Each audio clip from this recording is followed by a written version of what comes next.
Blank Check with Griffin and David. Blank Check with Griffin and David. Don't know what to say or to expect. All you need to know is that the name of the show is Blank Check. I'm Pod, and that's Cast. I will never be Cast, and that's Pod. There's no one I'd rather be than me. Hey guys, welcome to Blank Check with Griffin and David. I'm your guest host, producer Ben. Hells yeah. Because occasionally on this podcast, the boys give me the keys to the car. We hand you the checkbook. That's right. And I get to pick what I want. Mm-hmm. It's your duty Big duty. to host the show. Can you do her? It's your duty. Yeah, that's I'm going to leave that to Griff. Yeah. So I'm hosting the show. So strap in. This is Ben Rex the podcast. That's right. Ben breaks the podcast. Ben breaks the Yeah. podcast. So, I guess I'll introduce my guests. Sure, yeah. So, there's Griffin Newman, Hi, everybody. Hello. co-host of Blank Check. From with Blue Griffin and Bloods, David. of course, from CBS. Oh, you were on Blue Bloods? 2 episodes My of Blue Bloods. grandparents love that I show. got a $20 residual check today, baby. Really? Wow. Yeah. What did you play? That thing kills in syndication. Yeah, I still get the checks. It's going on a decade. I played, of course, Detective Sam Wonderboy Johnson, who was set up to be an exciting new recurring character who worked the computer. And Are you serious? Donnie Wahlberg didn't like me. Why not? We had very different acting styles. Okay. But those checks still clear, baby. Nice. And then, of course, here on my left, Hello. it's David Sims, Yes. From That's Blue me. Bloods. also on Blue Bloods. Hi. So, guys, Mhm. I guess I should say the whole spiel about the show. So it's Blank Check. Uh-huh. It's a podcast about directors' filmographies. I've heard this so many but it times. doesn't apply to this episode. Today you're just going to wreck it. That's Oh, the point. okay, fine. You're breaking the format. All right, well then Yeah. let's get into it. All Rolling right. up his sleeves. So I saw Wreck-It Ralph one night late by myself, Mhm. and I texted these boys. And Yeah, when was this? Like a couple of years ago? This was like a year ago, and it was maybe about 2:30 in the morning. Yeah, I just finally seen Wreck-It Ralph. You were watching it as you were texting us drunk. Yeah. And it made me cry really hard, and I just had such a Why were you moment. watching it? Do you remember? Like, Just sad, and I needed something in my life to entertain me. The vibe I got from it at the time was that, like, your girlfriend at the time was sleeping, and it was 3:00 in the morning, and you were drunk and sad watching a movie by yourself. Yep. Right. That's the scene. Right. And you were getting very emotional. Mm-hmm. You were in love with the film, and you were borderline hostile towards David and I for not telling you to watch the movie soon. I was mad. It was like you were furious at the like. Because it's my origin story. I'm like, Wreck-It Ralph is basically my story. Okay, so in a let's unpack nutshell. this. Okay, great. sure. You have to unpack it. We Oh, can't right. unpack it. Yeah. Ben keeps forgetting he's the host. He's this the week. host. All right. So I am a trash boy. You're a trash. Yes, you're from Ditchland. I'm from a ditch world. You grew up in a pile of bricks. Pretty much. Honestly. Really. I feel like this is slanderous to your poor parents who probably provided you with a nice enough home and They bed did. and such, right? Worked did, hard. They did to- their best. Yeah, and You're always trying to paint your upbringing like it's fucking Thunderdome or whatever. And was a garbage pail kid. Too bad Ben's father will never come on the show to defend himself. Winky, winky. Winky, winky. Anyway, go on. Continue unpacking. So I just was like a bad kid, and I very much like kind of fell into that identity, I think, of like sort of like I'm a bad guy. I'm they gonna viewed do bad you things. as a scumbum, so you played into it. Yeah. Much like Ralph. And then at some point I made a few friends along the way. Nice, Okay. nice Met some little friends. I left New Jersey, left that in the dust. You stepped into a different game. I did. And all of a sudden I realized, wow, people are nice and the world's kind of cool. Mhm. You can have friends. So this thing like resonated hard with you.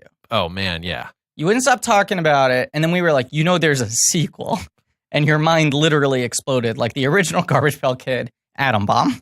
Right. So then since then we sort of had this notion on the books. Let's do a Ralph episode. Let's make it a Ben's choice. We've been doing so many families' choices, and we had a Paul Scheer choice. We haven't had a proper Ben's choice in a while. Probably. When was the last one? Man Who Knew Too Little? I think Clifford. Clifford. Yes. Oh yeah. But it was about a year ago. And so we decided to let Ben wreck it. King Ralph is still on the books. We replaced one Ralph with another Ralph. Yeah. But the thing that's been sort of hanging over this is all the Ralph Breaks the Internet trailers are coming out, and all of us were like loosening our collar a little bit, going like, it looks a little Emoji Movie. And we've said this on the podcast, like a little worried about that new one. And Ben the whole time was steadfast. Ralph rules. It's going to be great. It's going to be good. I definitely was of the mindset, like with the princess thing, especially of like, they may just not have had enough here, and they sort of went all in on the random sort of shit just to get some. I was like sales. shaking my hand and going like, I don't know. And you were going like, it looks bad. It's going to be bad. Like you seemed pretty certain it was going to be a slapdash sequel. After seeing the trailer, yes. Before seeing the trailer, I was sort of like, who knows? You like Ralph? You like Vanellope. I like the first one so much. After seeing the trailer, very worried of Family Guy level, no plot, mostly random shit with the internet as like a vehicle for that, right? Well, and Rich Moore was like one of the main directors on Futurama. Sure. Directed many of its best episodes. That's sort of his like big pedigree before Disney sort of poached him and brought him in. And it was a really cool move because he like did a lot of the best, most emotional episodes of Futurama that had this great balance of like per minute joke ratio. He worked on The Simpsons. Yes. Oh, okay. He worked on Mighty Mouse back in the day. He worked on The Critic. Mighty Mouse, one of those weird shows where like a lot of cool people came out of it. Andrew Stanton came out of that. Like a lot of people who redefined the next 20 years of animation before Pixar had gotten up and running and Disney had been revitalized were on Mighty Mouse. Right. But yes, no, I mean, he worked on a lot of The Simpsons. He moved over to Futurama. His episodes of Futurama just had a very distinct flavor to them. He did Roswell That Ends Well, which is the one that won the Emmy. I believe he did Jurassic Bark, the one with Fry's dog that everyone always like memes about how sad it is. He might have done Luck of the Friarish, which is my favorite episode. I don't think he did the two you're talking about. He did do Roswell That Ends Well. Did he not do the dog one? Jurassic Park is such a good episode. I can't watch it. Let's find out. I think he did the dog one. Maybe not Luck of the Friarish. No? Swinton O. Scott and then Luck. Because you just named the three most famous Futurama episodes. Yes. But he only did one. Okay, so he did one of them. He did the one that won the Emmy. Yeah, Luck of the Friarish was an Emmy, at least, winner, I think. Roswell That Ends Well. Yes. Sorry, yeah. Seeing the Ralph Breaks the Internet trailer, not that, there's a massive difference between Family Guy and Futurama. But you see the trailer and you go, this might just become a gag machine. Right. This might just be a guy who's got a TV comedy background. Right. There are a lot of things they can pull from. Is it just going to be a mapping game of what if this was like this? What would the dark web look like? Yeah. And then also the other thing was that the trailers were so heavy on the Disney IP. Which I just have no patience for. What Griffin's smiling. I think it's well done in this movie. Oh, okay. We'll talk about it. That's the stuff I just have. But I think there's a massive difference between taking up 6 minutes of a 2-hour movie versus taking up 1 minute of a 3-minute trailer. Mm-hmm. When you saw the 3-minute trailer and it was mostly the princesses, you were like, what is this thing? I mean, I understand, especially having seen it now, like, you want to sell your tickets. Yeah. You emphasize these very these things people are going to like. Disney, everyone knows Disney. Everyone's ready for people like crossover some self-referential humor. Crossover shit. They love self-referential humor. Deadpool knows these in a movie. And I want to make it very clear. I just want to restate very quickly. We're not hosting this episode. Ben's hosting this episode. Yes. We're just doing a little context corner. Oh, yeah, this and that. Yeah, I mean, I'll say I didn't even watch the trailer. All I needed to know is that Breaks was in the title, and I was sold. And Ralph was in the movie. And Ralph's in the movie. Right. You'll see any movie with Ralph above or in the title. 100%. Yeah. King Ralph, Wreck-It Ralph, Ralph Breaks the Internet. Your 3 favorite films. Yep. D23, which is like the crazy Disney fan club convention thing. Disney has started pulling a lot of their shit from like Comic-Con and the traditional channels and doing big Star Wars panels and Marvel panels and announcements at D23, which they do like annually or every other year in different places. Why is it called D23? Because I think 23 is the There year is some reason. of the first Mickey Mouse short. I think it's 1923. That early? Something happened in 23. It's just the year he founded the company. Okay, thank you. Do you think that meetup is like just full of creeps? I've seen things from it. I mean, it's a wide array of people because you have like hardcore Disney fans who generally aren't creeps. They're people who are just like, I like nice things. Okay. I like when things are comfortable. You know? Sure. Like a lot of the theme park people are like just like very nice people. And I don't say this disparagingly because I love theme parks and I care more about Disney than most average people, right? Sure. But the people who you're are not like... you're not alone in that. There are... No. There are millions of you. Right. But I'd say the hardcore like Disney proper people are the people who are like, I like nice comforting things. Disney has amazing quality control. You know? Sure. Their stuff is just like very like, even when it's bad, it's got the Disney vibe. Yeah. Which is the exact thing that like drove me crazy about working at the Disney store, humble brag. Right. And so they're those people, but now they've roped like the Marvel people in. Oh, yeah. And the Star Wars people. Sure. And then you also have people who are like, I'm just a Pixar fan. I'm just a theme park fan. I just Right. like the old musicals. Like, there are all these different cross sections. So they've tried to make it like this one club where you like pay whatever it is, like $40 a year, and you get like some exclusive stuff, and then you get to go to this convention. And it's a bouillabaisse of all the Disney stuff. Wow. Like, here are the old vintage ride vehicles on the floor, and Dick Van Dyke is getting an award, but also, like, Tom Hiddleston's doing a Q&A. Like, it's, like, all of it. And the last one of these that they did maybe, like, 18 months ago, they were like, we're screening the first ever footage from Wreck-It Ralph 2, which I think at that time was still just called Wreck-It Ralph 2. Yeah, because initially it was definitely going to be called that with the subtitle Ralph Breaks the Internet, right? Right. It was like maybe first announced as Wreck-It Ralph 2, then it was like Wreck-It Ralph 2, Ralph Breaks the Internet. And Then they it just flipped became it. Then it became Ralph Breaks the Internet, Wreck-It Ralph 2, and then they dropped it. Which is this weird thing now where studios don't want numerals in their titles because they don't want it to look like the franchise is getting long in the tooth. Actually, I think SEO is a huge part of that, which is crazy, but Yeah. I think almost certainly true. You want a new title because people Google Wreck-It Ralph, they're going to get the old thing. Yes. But the beginning of that was like, the first time I remember being like, that's weird, was Ice Age 2 very shortly before it came out, being like, never mind, it's called Ice Age 2, The Meltdown. Sure. Right. And then all those movies become like blank colon subtitle. Right. Or like, here's just a different title. And they largely avoid the 2s and the 3s. So this title transforms. That for me was a little bit of a red flag where I'm like, are they trying so hard to just sell it as like, it's Internet the movie? Mm-hmm. Is it getting away from the Ralph thing, all the stuff that's set up in the original that I like? They do this screening of early footage at D23, and they show the princess scene, which was like the first scene completed. Mm-hmm. And unsurprisingly, the thing fucking kills at this Disney convention. Right. Which, of course, right. Whenever you hear something's killing at D23, you're not like, oh, it's definitely good. Right. And I think they were like, here's one small scene in our movie that's fun. Right. Then the internet exploded because of all these Disney bloggers. And then I think they started like really putting that front and center for all the marketing, right. Which then scared some people like you and I being like, we just want to see a movie about Ralph and Vanellope. Right. Don't give me too much princess shit. Right. But the movie comes out and critics love it. And Bill Gabiri says it's a masterpiece. I saw it with, I saw it at the press screening. Uh-huh. Richard Lawson was sitting behind me, friend of the show. Mm-hmm. This is Ralph Breaks the Internet we're talking about here. And we were sort of amiably chatting before the screening, right? And then after, like the second the credits start rolling, Richard like dashes out of his seat. And I was sort of surprised because Courtney, the PR person, Disney's, the lovely Courtney, Mm-hmm. had been very specific as she gave me the ticket of like, remember, stay post credits because there's stuff, you know. Mhm. They'd like to alert you like there's going to be a post credits thing. Okay. So I was like, I guess Richard doesn't want to see the post credits thing. And then he told me, and I think he tweeted, he ran away because his eyes were so filled with tears he could not face Really? everyone. He was like, I'm just going to get out of here. Specifically, like the very ending of the movie got I think him, or the did it build? friendship Yeah. thing. I mean, I don't know. You'd have to ask him in turn, but like, yeah, the final sort of, soft goodbye that they have, where it's like we're not going to see much of each other anymore. You know, not to spoil it. Ben's getting a little worried. Ben is looking away from, not making eye contact with me. Fuck. Yeah. It gets me too. So the development of this movie is a little weird.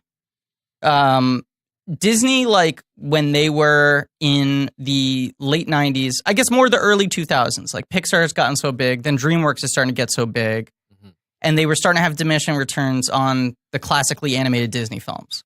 They moved away from the princess musicals because they were like, we got to get boys. Boys don't like Disney. And like movies like Princess and the Frog or Tangled wouldn't do maybe as well as they hoped. Well, maybe this is even before I'm talking then. before this. I'm talking like 2000 to 2006. Okay. Essentially. When it's like, oh, let's make these boys action Treasure movies. Planet. And they do Treasure Planet, Yeah. they do Atlantis, these things underperform. Then they do these weird sort of, oh, let's try CGI, let's do like Chicken Little. Yeah. These movies are all like really expensive, they suck, and they have no shelf life. Right. Chicken Little. Treasure Planet and Atlantis are kind of interesting. Treasure Planet has its fans. But at this point, Disney feature animation doesn't have much direction. And Pixar has kind of run the table on them. Pixar hasn't been bought fully by Disney yet. They're trying to make their own CGI films. They don't want to do it, and they're accepting a lot of modern pitches. And they're like, fuck the old Disney model of like a classic tale with a new spin. We're just doing new shit, developing from the ground up, modern, Shrekky modern shit. And there's a pitch they buy, or perhaps is developed in-house that's called Joe Jump, which then becomes Reboot Ralph, right? Which is, let's make a movie in a video game. Yeah. That Video seems game like a movie. thing that kids want. 8-bit video game movie, right? Like that's the joke, right? Right. It's like Roger Rabbit, but Toy Story, in the whatever. arcade.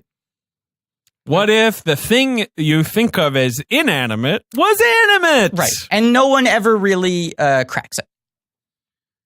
I remember Anne Hathaway was announced to be in it, and someone else was announced to be in it. It kept on going through these name changes, director changes, writer changes. It was kind of like Hotel Transylvania. Trying to find any like where it was like a video game movie, that sounds marketable.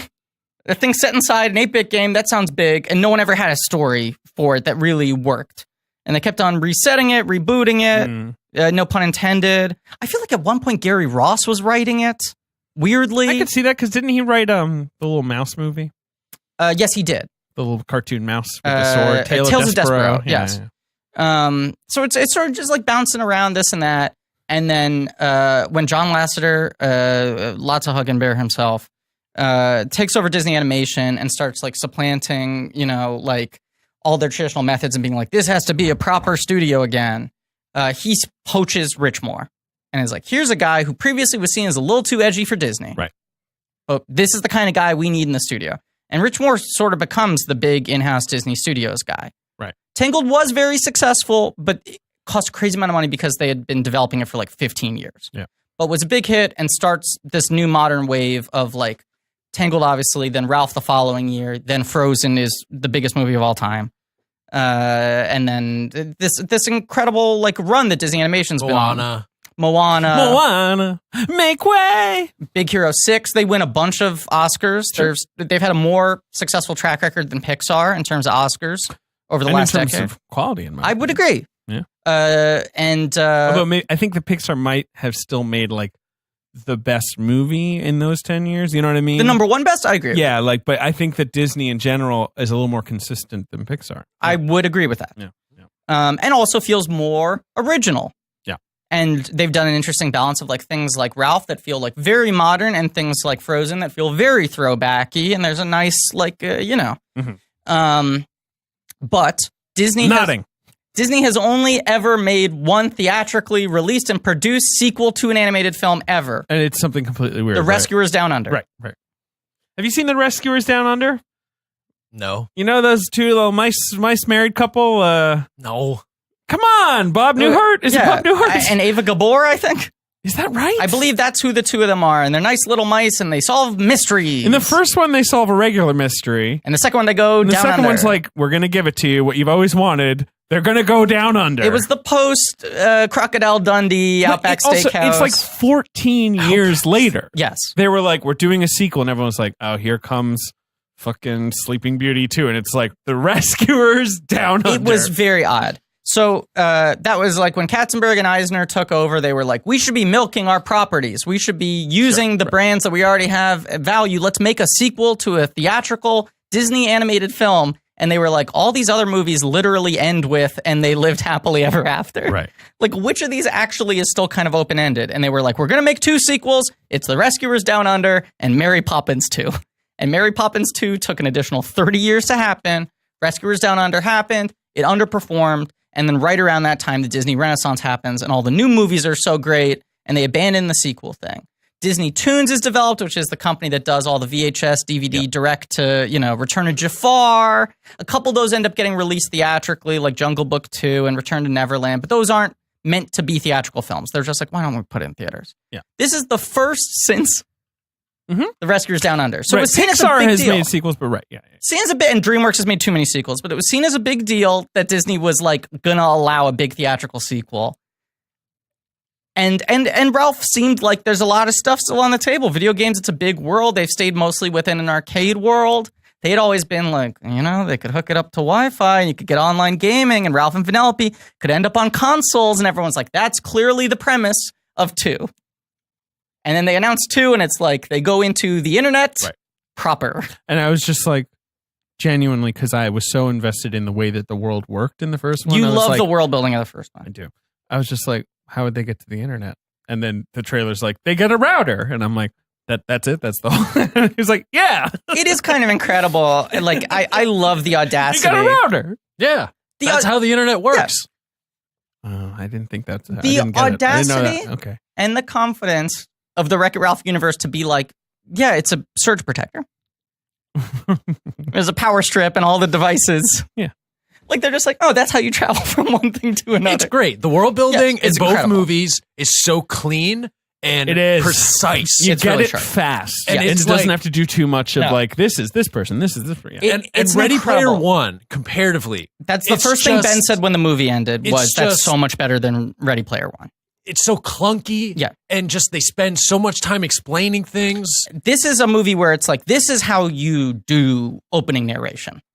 Like, when Yes. people go like, opening narration, kind of sweaty if you have to set up the rules. But like, the narration in the first one is just like, it's funny, it's well written, Ralph is engaging, you actually get character, it's not just an info dump, and it's better to just be like, here's 4 minutes and we're explaining all the rules to you, and now we can move on with our movie. Right. Also, the characters are amalgamations of like Donkey Kong. It works so well. And what's so great about that is like, I'm not a nerd, so I don't need like the service of like, oh, look, he's got a mallet because, it's like Donkey Kong. I don't give a shit.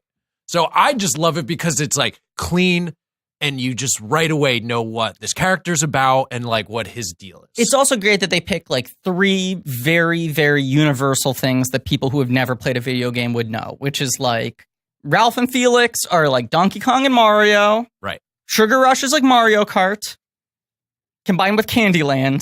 Oh, yeah. And then like Hero's Duty is like Halo combined with like Metroid. Sure. And it's like, here are 3 different types of games that everyone knows. Yeah.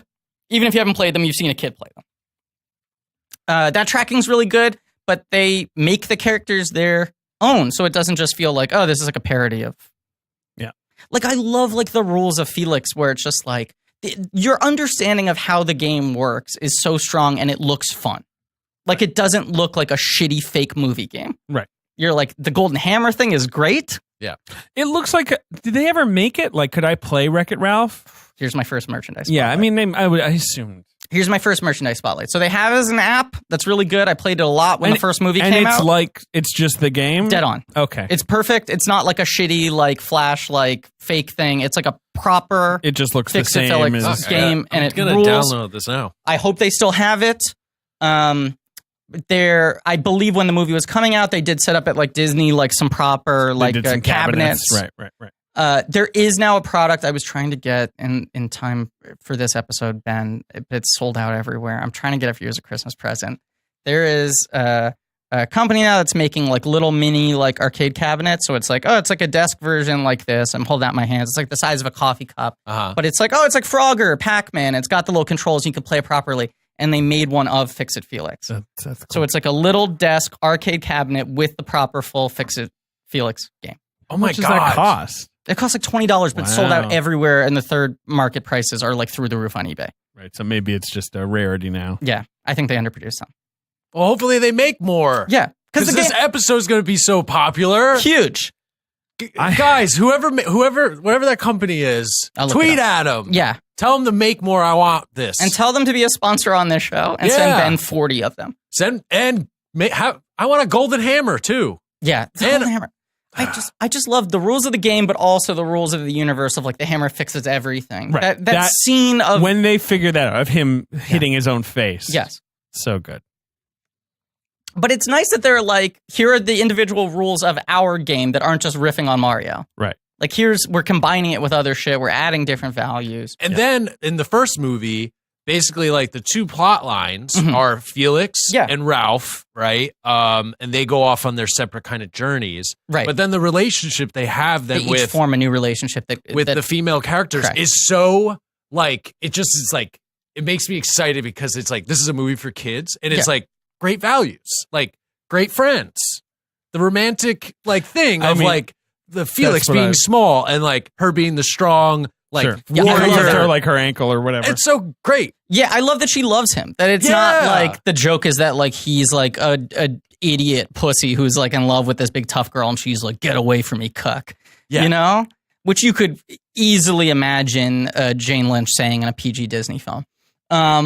But no, they're two very nice relationships, and the movie is really about like identity, which I like. Like the thing that you realize watching Breaks the Internet is like, oh, that's the thing they've latched onto more than anything. Is like this series is about like identity and insecurity in the modern world. Absolutely, how people see us, how we want to be seen, how much friendship matters in that regard. Yes. Like how much people who accept you for who you validate are, us, right? You know, and in ways good and bad. I mean, Ralph Breaks the Internet is very interesting in what it is saying, in my opinion. Wreck-It Ralph is more straightforward. I get that. Like, you know, we're going to talk about it. Yes, there are a couple things that the first Wreck-It Ralph does that are very risky that I am very impressed by. Like, even like I watched it for like the third time last night, right? And I remember when I went to see it, Tasha Robinson, then at the Dissolve, had written a review. Dissolve, sure. Right. Where she compared it to Toy Story 2 in terms of the tightness of its scripting, which was an unfair thing for me to read before seeing the movie. Oh, I see. Are you saying you didn't like it when you first saw it? I did like it, but my expectations were this will make me as happy as when I saw Toy Story 2 for the first time, the happiest I have ever been in my entire life. It was actually... It was an unattainable goal. It was actually AV Club. It was that long ago. Oh, okay. Wow. Jesus. Yeah. But it was Tasha, right? Mm-hmm. So I saw it. I was like, that's very good. It's nowhere near as good as Toy Story 2. What are these people talking about? But no one else. You're just going off of Tasha. Correct. Yeah. But I have like with time really grown to admire the audacity of a couple of things it's pulling off. Mm-hmm. One of which is, and I think this movie is very much of a piece with Monsters University in this like teaching kids tough lessons that movies don't usually want to talk about. Which is like, it sets up this narrative where it's like Ralph has to prove that he's a good guy. And you expect in a classic movie way that he, by the end of the film, will figure out how to become the hero of his own game. Right. And the movie at the end goes like, everyone should just, like, it's good to be the best version of who you are. Play to your strengths. Right. Play to your strengths. You think it's going to be, you should just be yourself and that's what's most important or whatever, like the classic Disney message. And instead it's more like, look, not everyone is going to be good at everything. Which is the same thing that Monsters University does that I think is really audacious. You and your fucking Monsters fucking University! They're not stay in your lane movies. Like, they're not like, fuck you. That comes late. That comes after this anyway. Right. Handicap your ambitions.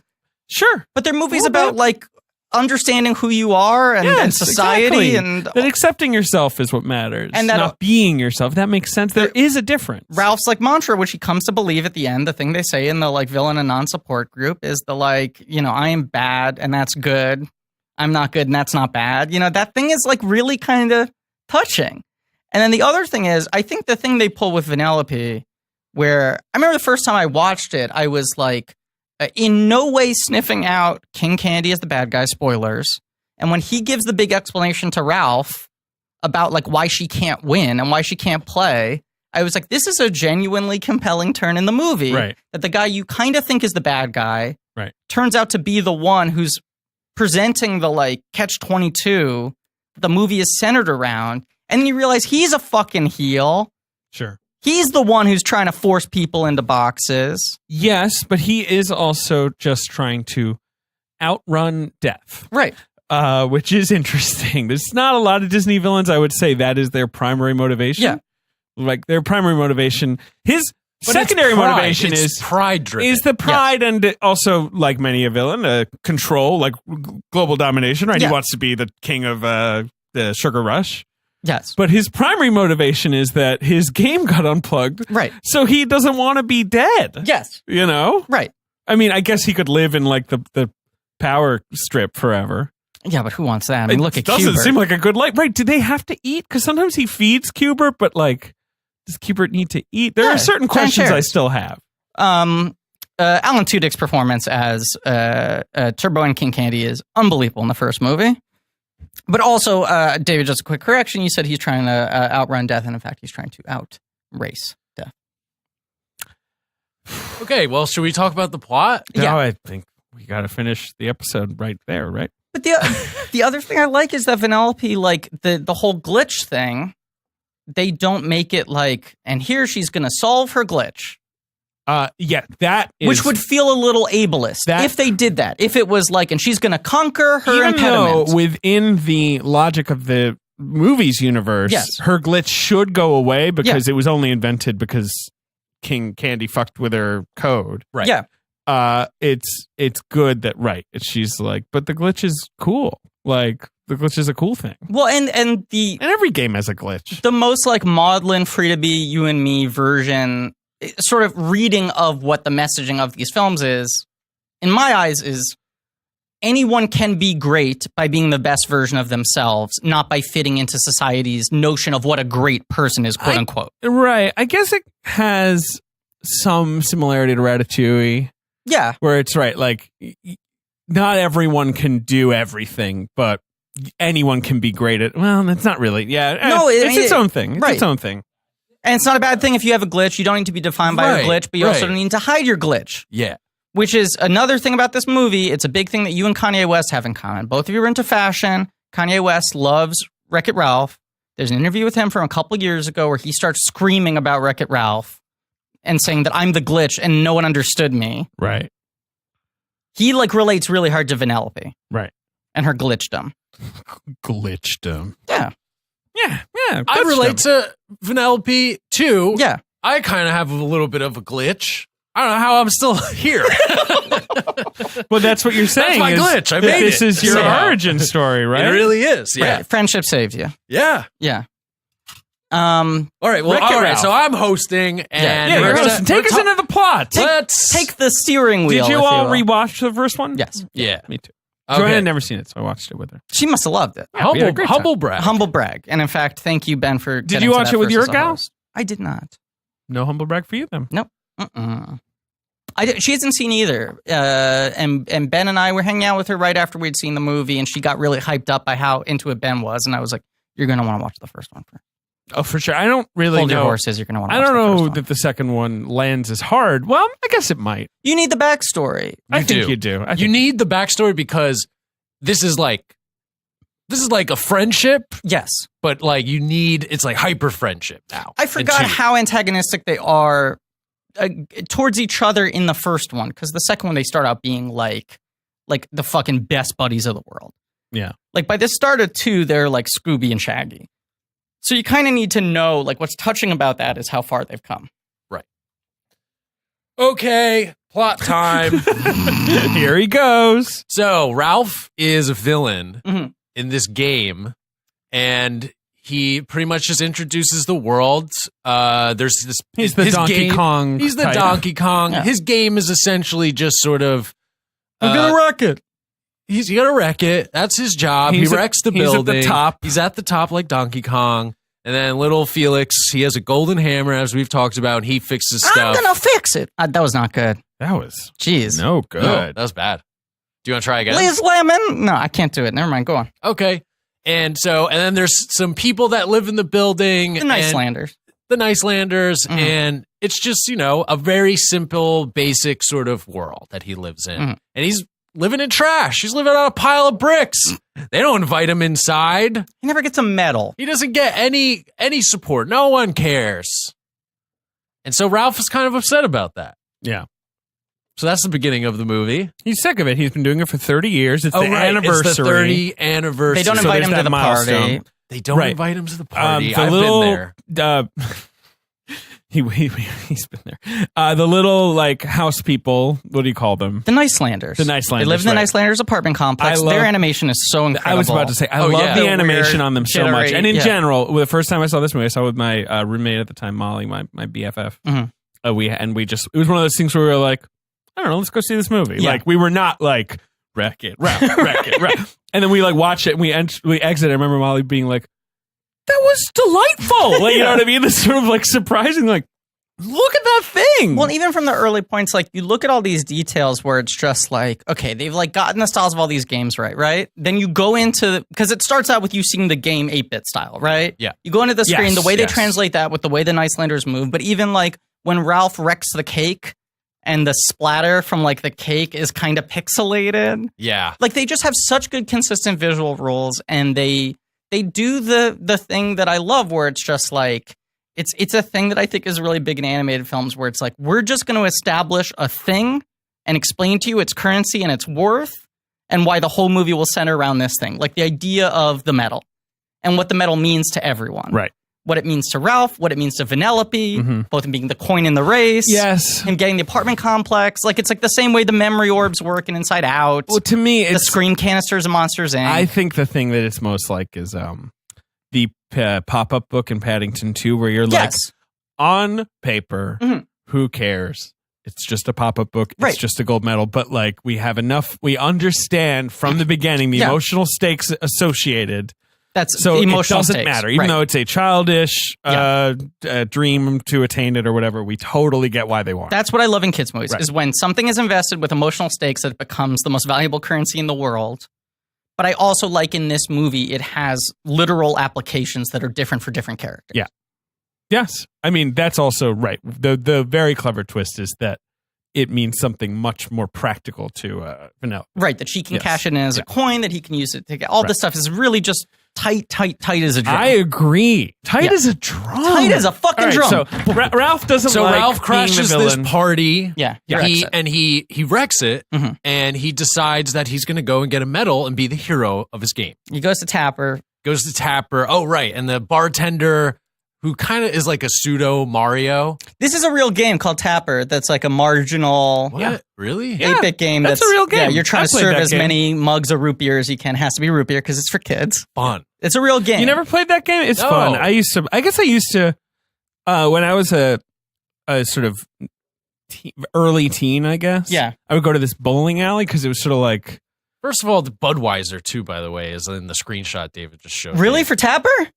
Yeah, I think the so maybe Disney was the one who thing is a Disney thing. It's but there's a root beer version maybe. Interesting. Yeah, originally it was a Budweiser thing, and then a root beer Tapper followed. I just remember because when this movie was announced, everyone's like, "Oh, Disney's like riffing on video games or whatever." And then when they were promoting it, like Rich Moore and people were like, "We're really big video game fans. Look, we put Tapper in it." Like this is when the nerd press started to be like, "Oh, is this movie made by people who like get it?" Right. Because in the poster they put like Sonic like front and center and Bowser, and these guys like don't really have parts. No, it's a one-off joke for any of them essentially. Right. I was just gonna say I used to go to this bowling alley because too young to go drinking. I mean, you were probably like murdering people in ditches or whatever it is you did as a 13-year-old. But the bowling alley had an arcade with like old arcade such as Tapper. You know, what's the thing I did? What? Do you know the canned air? Oh, yes. You mean whippets? We called them dusters. Yeah, that's what. I mean, you're talking about like keyboard dusters. Yeah. Gets you fucked up. I'm aware. Yeah. I mean, those things have gotten me fucked up when I was just trying to like use them to clean a keyboard or whatever. I was methodical about cleaning devices when I was like 14, and I would always get frustrated that they wouldn't let me buy them because of kids like you. Right. They'd like card me trying to buy them, and I'd be like, I don't like dust in my keyboard. Would you just like blow it in each other's mouths or in the nose? Well, I mean, you just do it to yourself. Sure, no, right. Yeah, you blow it in your mouth. You're just talking about whippets in the woods. I think David was asking. How are you alive? I don't know. David was asking your orifice of choice. Yeah. Has anyone ever butt dusted? I mean, someone has. Right? Oh, for sure. I mean, it probably would be really harmful. It probably would suck. Right? Yeah, because when you do things through your butt, it's straight to your bloodstream. Right. So also, it essentially would be like a reverse fart. Hey, David. Yeah. That was good. Yeah, I like that. David was a reverse fart. you know? Yeah, David was busy writing his master's thesis. Yeah, I was briefly distracted by Tapper. Okay, so Ralph goes off, and we're now he goes to the Tapper game, and the bartender basically gives him some kind of scoop or something. But again, it's funny where the bartender he's like. Yeah, like his arms sort of move jerkily. You know, Right. all that stuff is so clever that they pulled that off. It's sort of like CGI low frame rate shit, which is it's just really well done. Okay, so then the bartender tells Ralph he has to go to Hero's Duty because they got medals there. They got medals. He mentioned it's the new game. No, I'm sorry. What he does is he says, "Check the lost and found." And when he's looking at Lost and Found, drunk Joe Latrulio comes in from Hero's Duty. Right. He's got PTSD. He won't stop ranting about the bugs and the metal. And Ralph is like, I'm going to steal this guy's costume. I'm going to go into his game, which is akin to going turbo. Right. Another thing I love although he denies that he's doing, he's just like, I'm just visiting, essentially. But they set that up so early in that first, like, a non-meeting. Right, which I thought was funny just as a joke in and of itself. Like, it doesn't sound like exposition. I'm like, oh, it sounds like a video game phrase. They would use a term like going turbo. Yeah. And you start to realize a specific thing. It's this character who left his game, and then it fucks everyone up. It fucks everyone up. It fucks up the whole ecosystem. Because suddenly the game looks broken, and so the game will be unplugged. And also, at this point in the movie, they've sort of set up the rules of then how the real world and the video game sort of work, and like the power bar being kind of like the transfer station between all the games. Right. Yeah. That's where I'm just like suddenly like I'm rocking back and forth in my chair. I'm like, I can't believe how good this is. Yeah. That the power strip is like an airplane like an airport. Let's call this out. You love rules. When a movie sets up rules that well, you get amped. You get hard as a diamond. As I know, I'm hard as a fucking diamond. As I noted in, this movie's just like rules. Like David's like you're like obsessive like train like tendencies. Like come into play on this movie where you're like every train is arriving at the right time story wise. As I noted in my review of Ralph Breaks the Internet, yes, this much like my beloved Matrix sequels is a series about the lives of computer programs. Now, I mean, Ralph is technically, I guess, a video, but it's the same concept, right? It's like you're giving sentience to something that also must obey a program. Especially in 2 where they open it up and it's like, okay, the same kind of rules apply to how every app becomes a character. Of course. All this stuff. Yeah.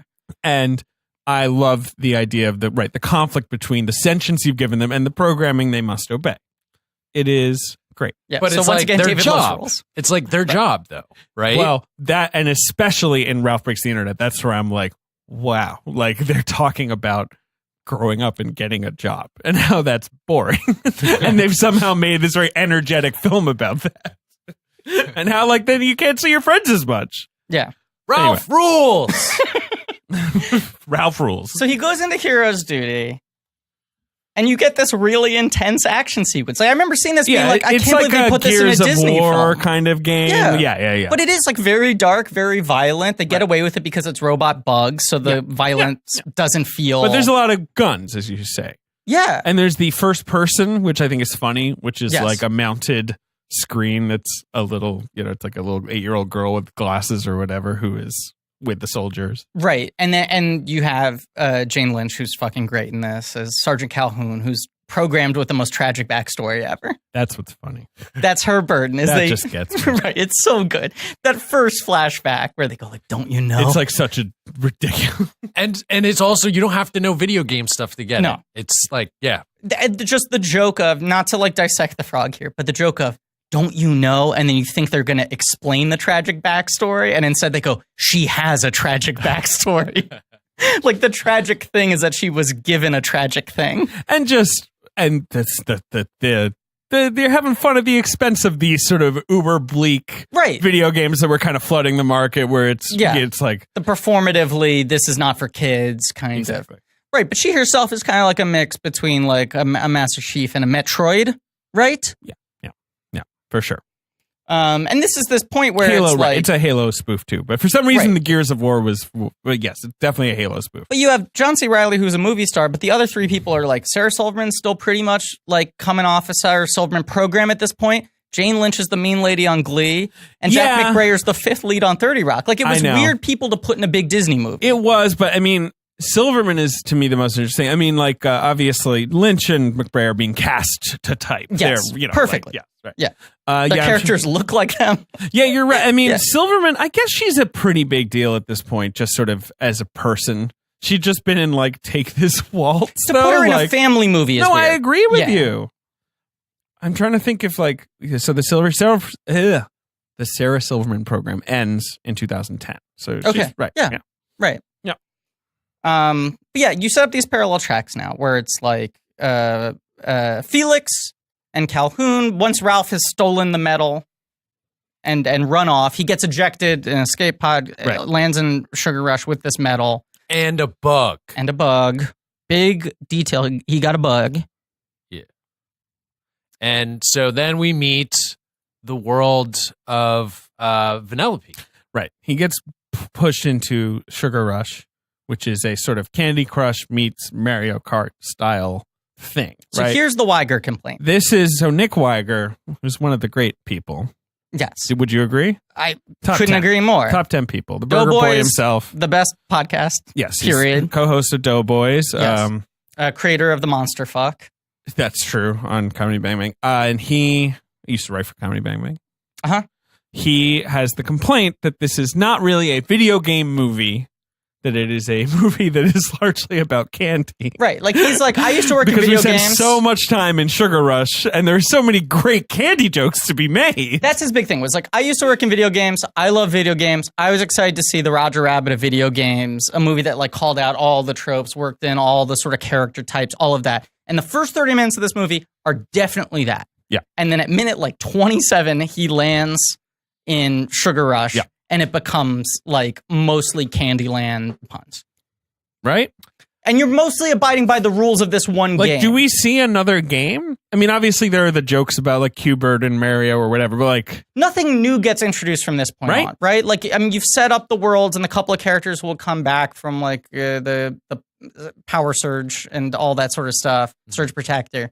But at this point, it's, like, primarily... Because even then, Felix and Calhoun very quickly are landing in Sugar Rush as well themselves. I would argue, though, like mapping, like or the Mario Kart sort of stuff that is in this. Right. Like, if you think about the design of Mario Kart, it's not that far off from, like, a banana peel versus, like, taffy. No, like, it's who fine. gives a shit? It's not, oh my God. The complaint is that from that point on, the major joke base... Ben, get your hands from around my I'll neck. fucking kill you, David. Don't you dare. It's Gil Weiger. It's not me. You go to LA and take him down. I am. Take a bite out of him. The argument is... you gotta fold them like laundry. Fucking like laundry. Fold them like we love laundry. Doughboys. Shout out to the Spoon Man. The argument is that from this point on, the jokes stop being based around the video game tropes and start being based around candy puns. There's still some things. The jokes. Laffy Taffy, that's good. Yeah, I mean, Candlehead, obviously, we stand a legend. Excuse me. Amazing. I made it clear Rancis Flugger Butter is my boy. It's all about Candlehead. He's a little stinker and he's got a peanut butter cup on his head like a hat. You know, there are certain jokes like there's... I cheered when Rancis came on screen. Ben can back that up. There were two other people in the theater. They didn't like it. I want Flugger Butter. They got really mad when Gord came on the screen because I just started humping the chair. The script initially had a fourth game called Easy Living, I believe, Extreme Easy Living. Was it going to be like Sims? That was like sort of a Sims joke with a bit of like the sandboxy Grand Theft Auto stuff worked in. Like a very mild version of it, obviously, because it's a Disney movie. And I guess it was just like there was going to be something about like buttons and stuff. Where I'm saying this because I feel like a lot of rolls this onto gets put in Ralph Breaks the Internet. They didn't have space for it here. But. Another game that was referenced is Outrun, which was the replacement that game that made Turbo go Turbo. Oh, sure. Okay. Yes. Just saying. Yeah, you have other things in there. But yes, the movie becomes Okay, it's a little candy oriented. Vanellope wants to be a racer. They won't let her because she's a glitch. Right. You can't play unless you got a gold coin. You can't get a gold coin unless you win. The fucking government shutting things down, creating these labyrinthian systems that the everyday person can't beat. Right. So she steals the medal from Ralph. She throws it in the cup. She qualifies, but then they start flipping the fuck out. They destroy her racer. Yeah. And it becomes this like pet cause of Ralph, even though Vanellope's been making fun of him, saying he's ugly, making a bunch of killer duty jokes. Definitely that he stinks. Right. That they got to help each other. Yep. Ralph trains her to become a better racer. Right. Meanwhile, she sleeps on a bed of trash like a homeless lady. Yep. Yeah. That has to be an ad lib, right? No Where she question. says, I wrap myself up in these wrappers like a little homeless lady. I'm like, there's no way Disney scripted that line. She is so fucking good in these movies. And I think 2, she gets even better. I think she's just like outrageously good in these movies. Like, insanely good. Everyone's good in them, but she kind of... Riley's great. In 2, she hits like a next level Hall of Fame voice performance. I think Tudyk is just fantastic. I know that King Candy. I said early in this episode, I think he's the MVP of this movie. Love him. Yeah. But I'm not speaking to you. I'm saying, like, I think in general, King Candy is not for everyone. He's certainly a very broad character. He's doing this kind of like Paul Lynde voice. No, the guy he's really doing. Oh yeah, he's doing what's his Ed Wynn. Ed Wynn. Right. The floating uncle. From Mary Poppins, who was a big Disney guy. Yeah. Tudyk is so fucking. He's got so much range. Because he has the range, right? And even in 2, he plays Mr. Knowsmore, and I feel like Knowsmore. that's another like, oh, he's doing a very specific type of animation voice, from the 1960s. Like he's really good at aping these different classical styles. He can also do his own voices. He's the best unemotional robot voice in the business. Mm-hmm. He's good chicken. He's good chicken, but K2SO, K2SO Sonny from iRobot. I did not murder him, and of course, America's favorite non-emotional robot, Danger Boat. Oh yeah, my right, love interest. Yeah, is that going to get explored further? A lot. Season 2 got a lot of stuff with Tudyk. Yeah. But did you know that King Candy's the same voice as Danger Boat? No, I didn't. It's the same voice. I have never met him. I have so many scenes with him. I've never met him. I've never had any correspondence with him.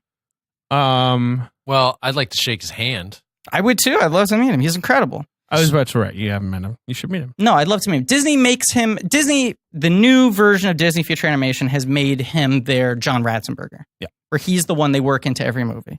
Whereas Ratzenberger has like one voice that is so recognizable, and every time he shows up in a Pixar movie, you're like, oh, right, okay.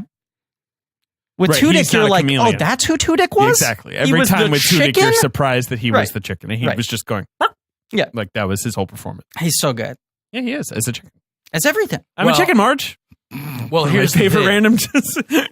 back to the movie. Yeah, back to the movie, please. King Candy reveals himself to be a bad man. That's a little later. I guess we're racing through it. Yeah, I don't know. Right, I like the shit in the code. I like that we see that. I also just I thought of you when that happened. I was like, this is David jerking it. Yeah.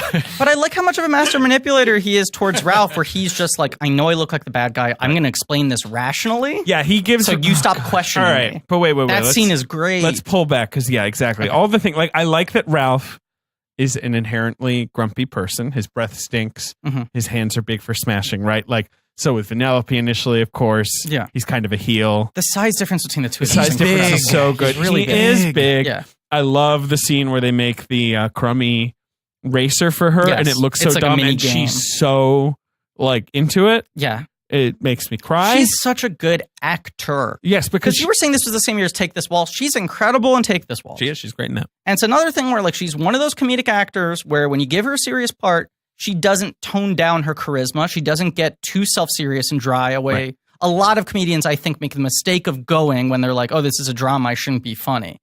But she hits such precise emotional depths when she needs to. Right. And that means that the scene when Ralph smashes the car. He wrecks the car. Is like so...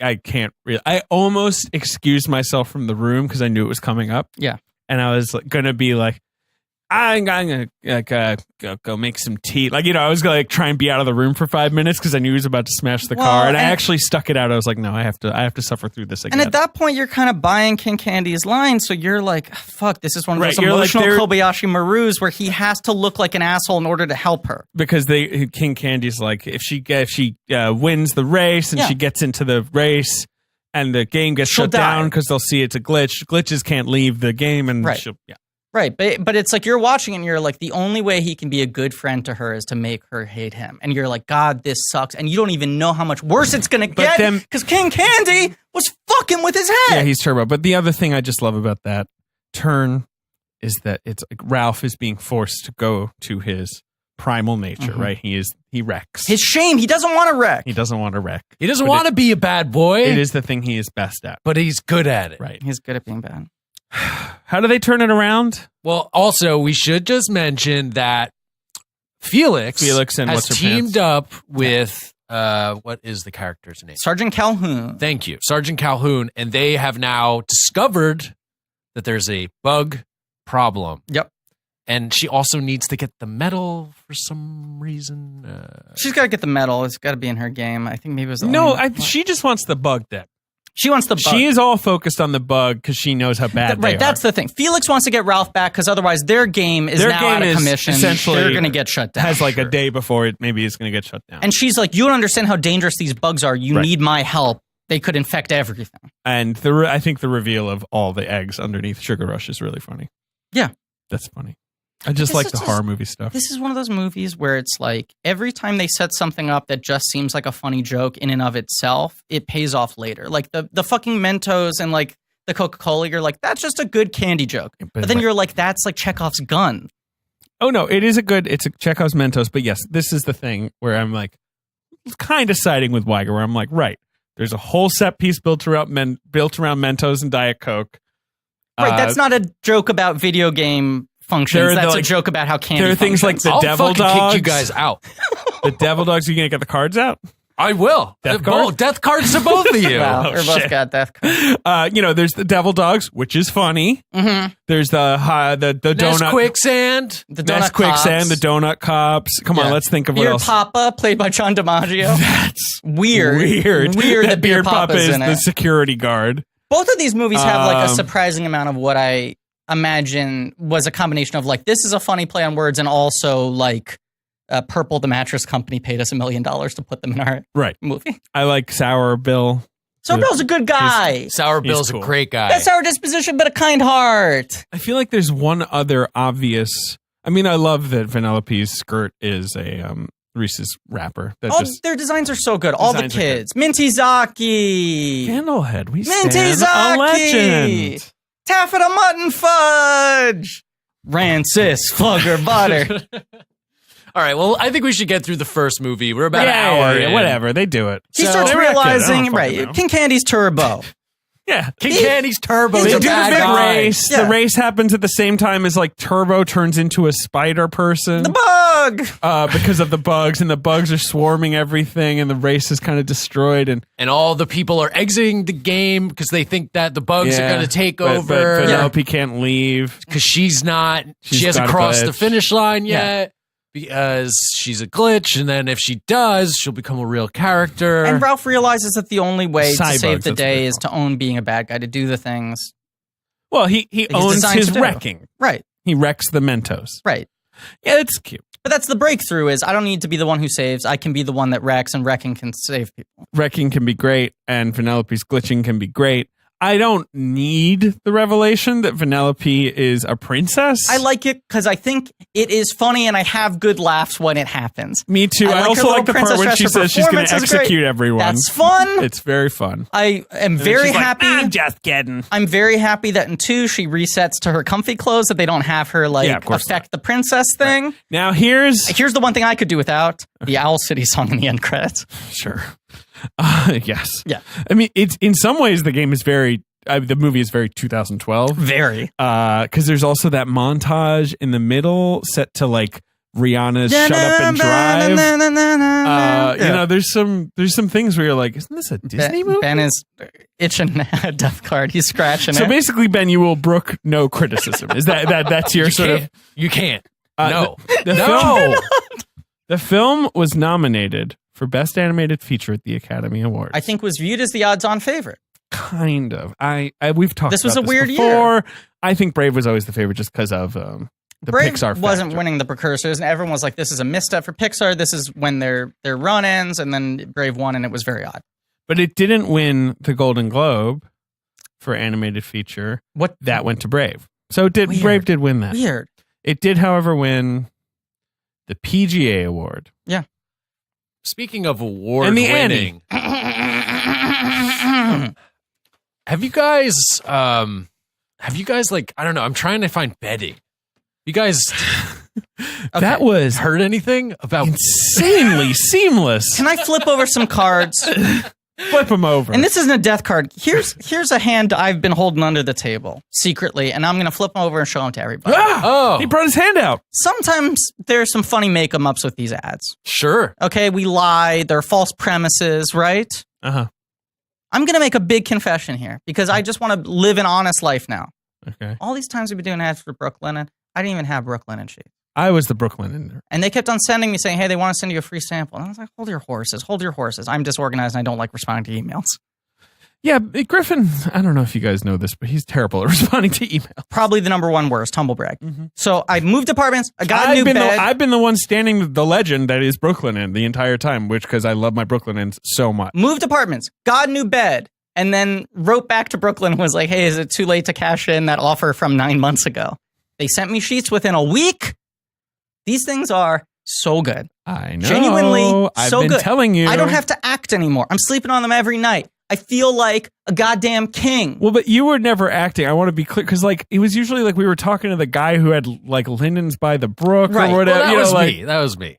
No, that was the guy with the brook. we can talk about Of course. Brooklyn. Brooklyn. It's- Yeah, what are you yeah. talking No, I'm about? sorry. Jeez, No, you're Ben's delusional. He's real shifty in his chair right now. But yeah, no, because did you realize that you spend a third of your life in the sheets and it was time for a bedding upgrade? And what's crazy is I probably spend half of my life in was the gonna sheets. I say, don't like leaving I bed. genuinely now go to my bed at any hour of the Yep. day if I just need to sort of like relax Same and here. center myself. Same here. Because I love those Lux Brooklyn and sheets. You got the Lux too. Yeah, Because I'm a so Lux guy. they describe them as buttery, and I'm like, am I going to like that? Is that going to feel weird? Because Am I- sometimes things can be too soft or whatever, I guess. This is like perfect. It is. And Joe Gardner, our friend, And the more you wash them, the softer they get. Joe Gardner, our friend, had been like, are Brooklyn actually good? Because you guys, I was like, look, I don't know. I can't tell you. I haven't actually ordered them. And he was like, I'm going to use the code and order them. And he was like, these are genuinely the best sheets I've ever had. They are, I mean, they're 5-star hotel quality sheets. Yeah. They're affordable. They're easy to order because they just work directly with the manufacturers and directly with the customers. There's no middlemen. So it's cheaper. You can get mix and match or like 20 colors and patterns. What's up, Ben? Ben's raising his I hand. have a question. Sure, shoot. How many colors do they have? And do they have patterns? Different patterns All of too? it. All of it. 20 colors, 20 plus colors and patterns. Yeah. Damn. And they've got towels, robes, sleep masks. I'm genuinely going to candles. I'm going to get a second set. I'm going to order a second set at full price, but I'm going have- to use our promo code. I have multiple friends who've used our promo code to get 2 sets of I can't Brooklyn recommend sheets this thing and have highly like enough. literally junked their like old sheets. I don't want to show favoritism, but I will say this goes into Griff's ad read Hall of Fame with RX Bar. These are 2 products I love, cannot vouch for enough. Yeah. Anyway, they've got an exclusive offer for Blank Check listeners. You can get $20 off and free shipping when you use promo code CHECK at brooklinen.com. Brooklyn's so confident in their product that they use all their sheets, comforters, and towels with a lifetime warranty. The only way to get $20 off and free shipping is to use promo code CHECK at brooklinen.com. Wait, so do you hit option command and then like 8? Correct. Is that what it? Yes. And then you have to make a open up check MS sign? Paint and you have to draw a check mark. Oh, No, okay. you go to BROOKLNIEN.com, promo code CHECK. You can get $20 off and free shipping. Hey, look, and I'll say this. Great Christmas, holiday, Hanukkah, Kwanzaa present for anyone you love, or great present for yourself. Maybe treat yourself a little nice this holiday season. Well, I'm sold. So Wreck-It Ralph 2 ends with everything being perfect. Yeah. They're now good friends. Peace has spread throughout the gaming land. Right. The people are nice to her now. To him. Sorry. On both sides. No, yeah, The Sugar right. Rush people accept Vanellope. The other Kid Racers, the Nicelanders are nice to Ralph. Everyone kind of understands the ecosystem. We all play our Right. parts. We all help each other. Don't villainize the other. Right. And it's so nice too because they get some of the games like Cuber and the characters that don't have a home anymore. They bring them into the fold because Wreck-It Ralph has good values. Right. So it's fun. It loses the Oscar. It gets great reviews. It underperforms relative to the other modern Disney films. It's the only one of the modern run that doesn't crack 200 domestic. Yeah. So we're gonna do the box office game. You're right. 189 domestic. I mean, a good number. 471 worldwide. I just remember seeing the trailer and being like, this is going to make all the fucking money in the world. Oh, interesting. You made a wildly inaccurate prediction about a Disney movie. We'll get to that in a second. Okay, so box office. November 2nd. Opens at number 1? 2012. It opens at number 1 with $49 million. I was going to guess the number. Oh, sorry. Okay. What were you going to guess? I was going to guess 47. I would have been off by 2. Pretty good. Number 2 is a like an R-rated grown-up drama that with a big star from a big director that was a moderate hit. Got awards attention. Was it opening this week or yes? And opened at number 2. What was the final box office total? 93 million domestic. And it did get some Oscar play. I believe it got 2 nominations. Were they both performances? No, one was writing and one was performance, I think. One was writing, one was performance. It's a studio drama from a big director? Yeah. And the performance was in a lead or a supporting category? Lead. Got a big star. Performance, a big star. 93. Oh, fuck, I'm so close to this thing. I believe the movie was Flight. Correct. Cool. Opening to 24 million. Number 3 is that year's Best Picture winner. That year's Best Picture winner is, of course, Casper: A Spirited Beginning. You did it. 2012. No, it's Argo? That's right. Still doing well. Still doing good. This is came out in September. It's still in the top 5 in November. It's in its 4th week. So I guess it came out very early October, maybe. Maybe that's right. First week. Yeah, because I think October. Yeah, early October. Big hit. Number 4, and it brought Ben Affleck right back up to the top, and he stayed there very comfortably. It's more like Arg. No, I'd say Arg okay. It's Arg okay. It's Arg okay. Arg okay. Number 4 is a new movie this week, and it is directed by a legendary rap artist. Is it The Man with the Golden Fist? Close. Wrong. It's the right movie, but the wrong title. Yeah, wrong metal. Fuck, it's not golden? No. It's Man with the Bronze? No. I mean, think about the artist. This is the movie I'm thinking of, right? It's the RZA's movie. Just say the right metal. What metal does another member of the Wu-Tang Clan really love? Sort of. What? Why am I not thinking of this? Ghostface. What metal does he Ghostface love? loves this metal. Silver? He's guessed 3 metals Platinum? and they're all... Huh? No! Come on. What metal does Ghostface What's the last... Do I look like an idiot right now? You do. What's the last word in the title? You said it right. Fist. Okay. What's a metal that goes with fist? It's a metal that goes with fist? Brass? Brass knuckles. I'm actually amazed he guessed a 4th metal that's wrong. Yeah, I mean, fair enough, but no, there's like tin, aluminum. What? Is this a bit? Silver, gold, bronze, brass, tin, aluminum. I have to get it eventually. Yeah, right? keep going. Now I just want you to name metals. Yeah, this is miraculous. Pewter. It's not really metal. Yeah. What's the big metal I'm forgetting? There's plenty. I mean, you want to reel off some more metals? Hey, if you have clothes, if you have clothes and they're wrinkled, what do you do? Iron Fist. Was he doing a bit? I can't tell. Ironing. You got it right. The man with the iron fist. I wasn't doing a bit. Oh, okay, because I couldn't think of that. Marvel's Iron Fist was I get it. and then of course, Ghostface likes Iron Man. Right, of course. Right. Anyway, it made 15 domestic. Yeah, okay. That was fun. Yeah, we had a great time. What a strange Tin Hand. You remember that Tin Hand? The man with the brass fist. I remember everything except for that. I was going to say, like, you remember that movie, which was, pretty quickly forgotten. You remember that it was, like, directed by the weekend the it RZA. came out. I remember Russell Crowe was right. And you're like, that's right, but you can't remember Iron. Wait, what can I tell you? Number 5. I'm a little stinker. You are. Number 5. I'm a regular Rancis Flugger, buddy. Is a sequel, an action sequel. It's an action sequel. In its 5th weekend, it's made 125 domestic. Wow. So it came out September? That sounds right. It's an action sequel, made 125 domestic. October 5th, actually. Was it the number 2 in the franchise? Yes. Was it the last one? No. How many more have they made? One more, I think. There's 3 of them. It's a tight trilogy. Does it have a big action star in it? I mean, he is now. He hasn't always been. Oh, is it Taken 2? Correct. Cool. Correct. One of the best premises for a sequel. We've talked about it multiple times. It is not good. I wasn't going to relitigate. I was just going to say it's not a good movie. No. But you're right that Wreck-It Ralph does not make the kind of money where you're like, Disney's going to have to make a sequel. Like Frozen. Tangled does 2. Frozen does 400.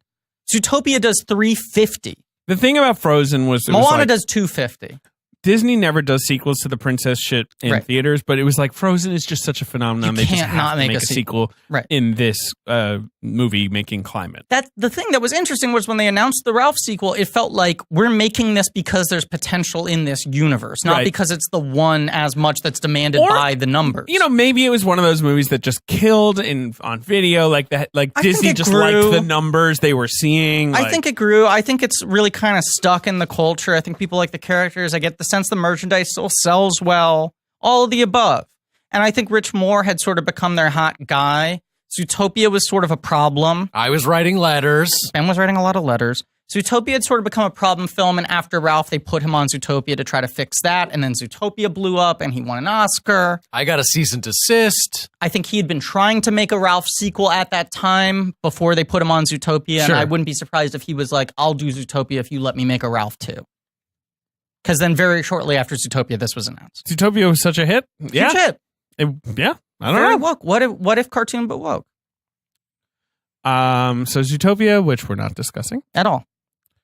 And then, well, David, don't try to keep it moving. Ben, of course, is the host of this. Oh episode. yeah. Well, so to get us back on track. Yeah. God, David.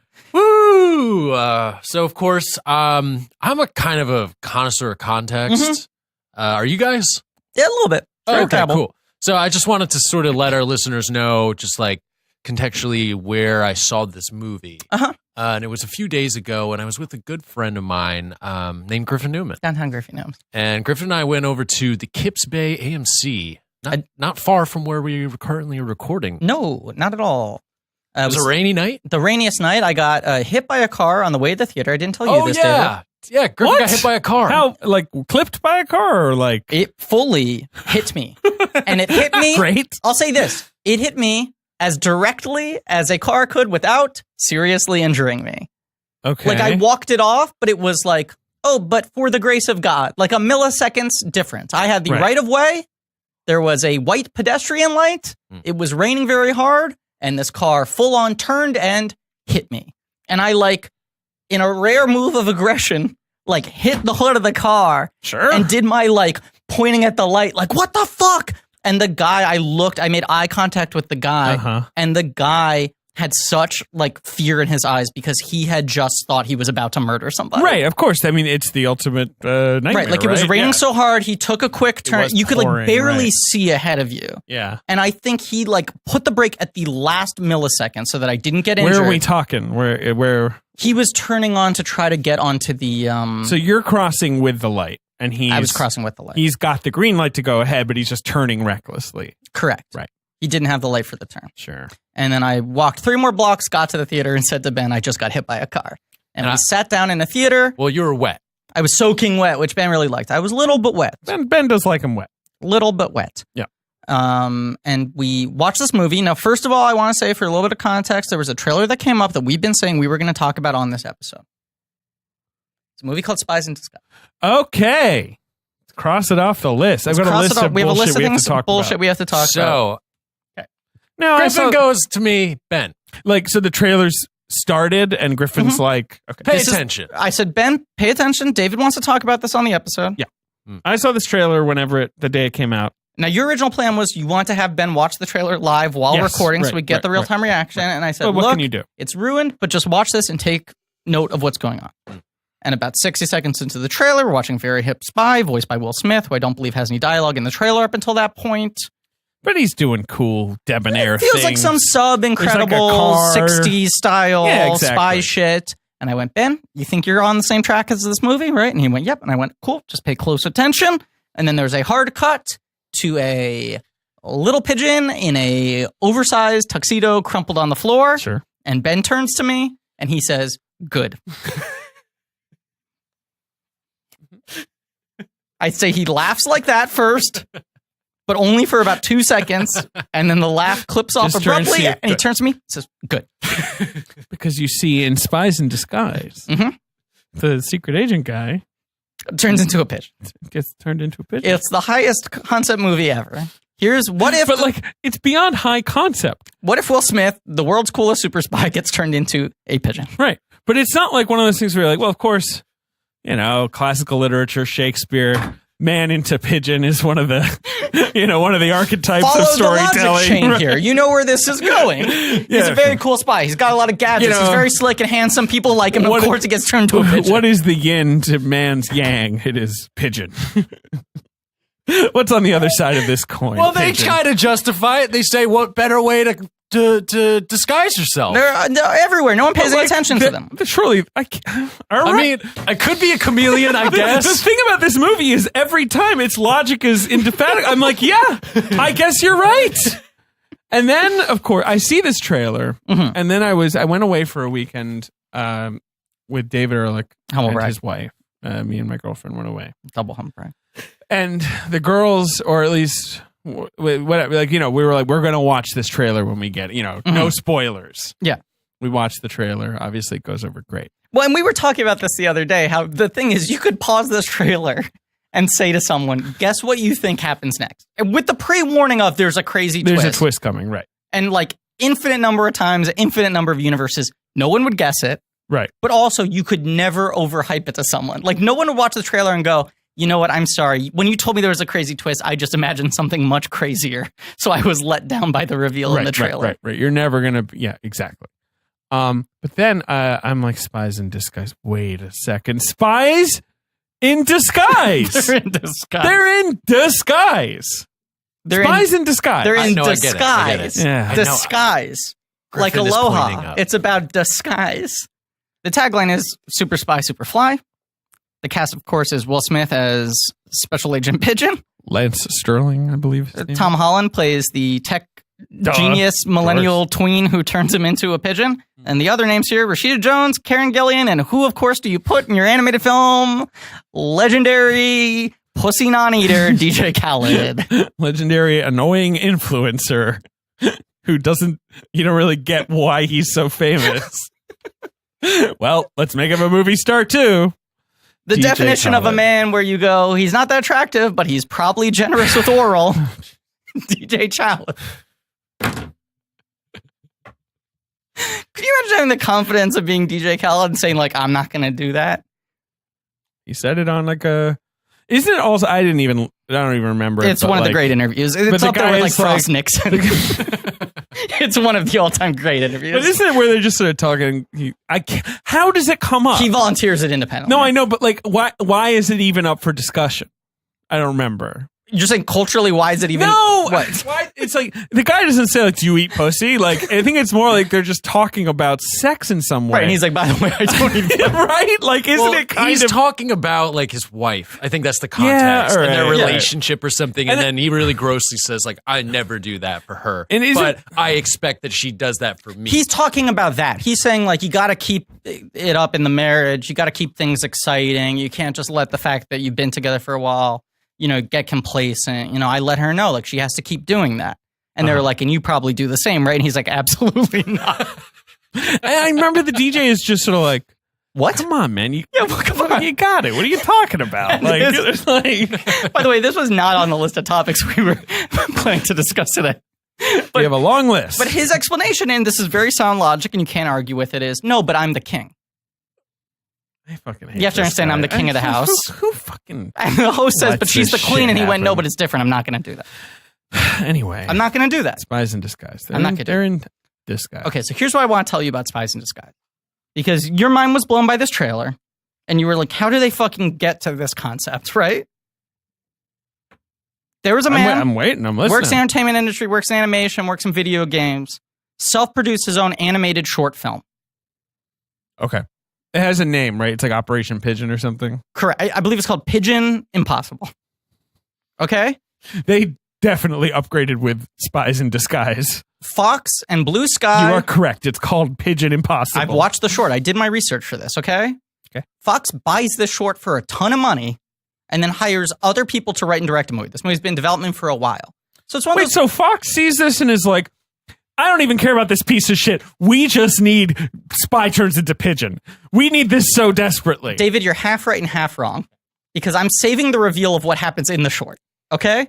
But Fox sees a thing made by an outside independent animator, and they go, we will pay you millions of dollars to have the rights to this short. We don't want you making a feature film adaptation. Right. We're going to hire other people to do it. This concept is so money. We fucking need this. Working through different iterations, different teams. They finally, a year ago, announced Will Smith. The film is now called Spies in Disguise. Here's the premise. He's the world's sleekest super spy, and his assistant is a tech kid. Okay. And you go, what, based off a short called Pigeon Impossible, what does this have to do with anything? Okay. And all the times they were talking about the movie, they were like, it's just a comedy about a very cool spy and an odd couple pairing with a weird tech kid. Right.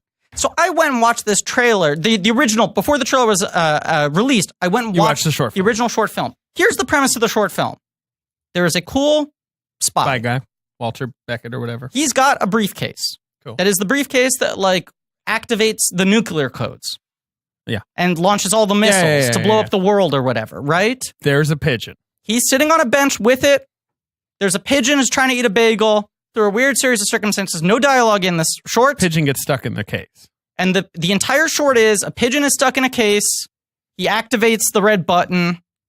And the spy is trying to free the pigeon and stop the missile from blowing everything up. Okay. Fox sees this, goes, we need to make a movie out of this. Right. But immediately realizes what's the premise. Right. But they've already spent so much money for this concept that they have to work the pigeon into it somehow. So the premise becomes the spy is the pigeon. Because what they bought was Griffin, what you're describing is good business strategy. Yes. Where it's sort of like, I don't know, whatever idiot made the initial acquisition. Someone runs into Fox, breathless, goes, I've just seen the most incredible short in my life. A pigeon gets caught in a suitcase. I offered him $6 million. Right. We got to do this. And they're like, what? How do you make it 2 hours long? And they watch long? it and they're like, this isn't a movie. And the guy's like, yeah, maybe you're right.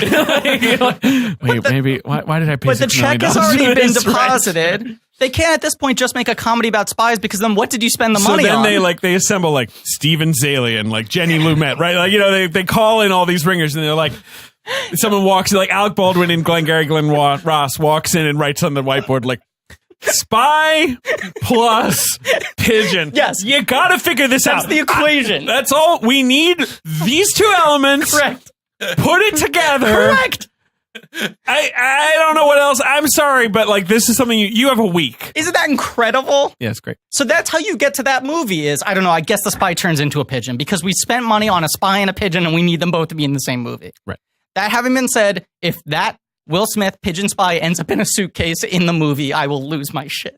If they've actually worked in that set piece, I will lose my shit. I will cheer. I will stand a legend.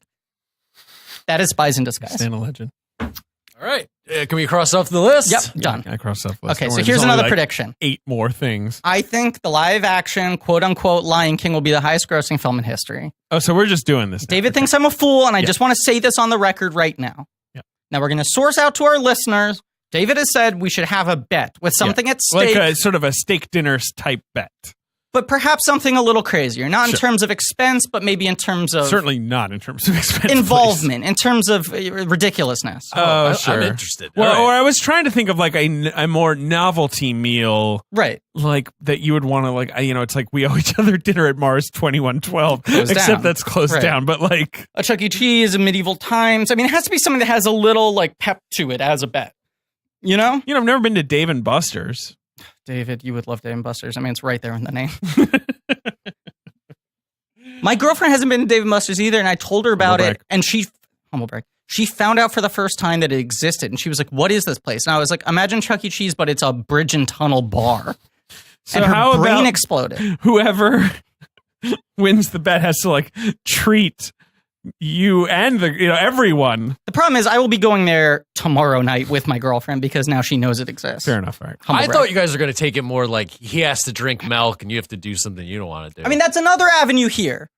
Okay. You don't like milk? I hate it. It's the worst thing in the world. But I don't want to make him drink milk. I don't It'd be either. funny though. I guess I won't have to because Johnny Favs is going to clear All right, $2 so billion. all right. So you think The Lion King, Yes. which is directed by Jon Favreau Mhm. and is going to come out in July of 2019. I believe the exact July 20th 19th. anniversary, 25th anniversary of the original film. It's coming out the same day 25 years later. Is that right? Mhm.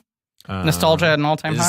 Is who's gonna play No, the it's baboon? not the exact Oh, same really? day. It was June. Who's playing the baboon? It's what's his name? It's John Connie, right? The father from Black Panther. Rafiki, yes. John Connie, Mhm. the legendary South African playwright who is a great, revered playwright Yeah. and actor, but like revered playwright, is now just kind of like a Disney guy that does like Black Panther and the Lion King. Robert Guillaume, Benson Right. played the fucking Rafiki. Show some respect. The great Robert Guillaume. No, he's great, but I'm saying like Yes. for Rafiki, the first time they were like, oh, let's get Robert Guillaume. He's funny. He's a sitcom star.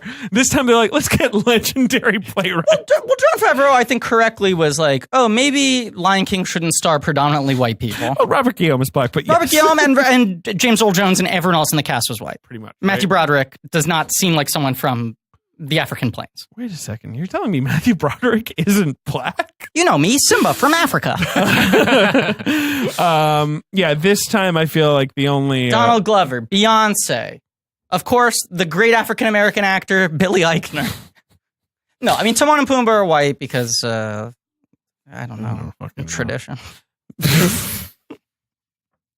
I think this movie's going to make such a stupid amount of money. Right. I think it's the exact kind of movie where no one thinks about it being the level of blockbuster it's going to be. They're like, well, it's Disney, whatever, it's going to make money. But every time one of these things comes out, Right. people are astonished by how much it overperforms.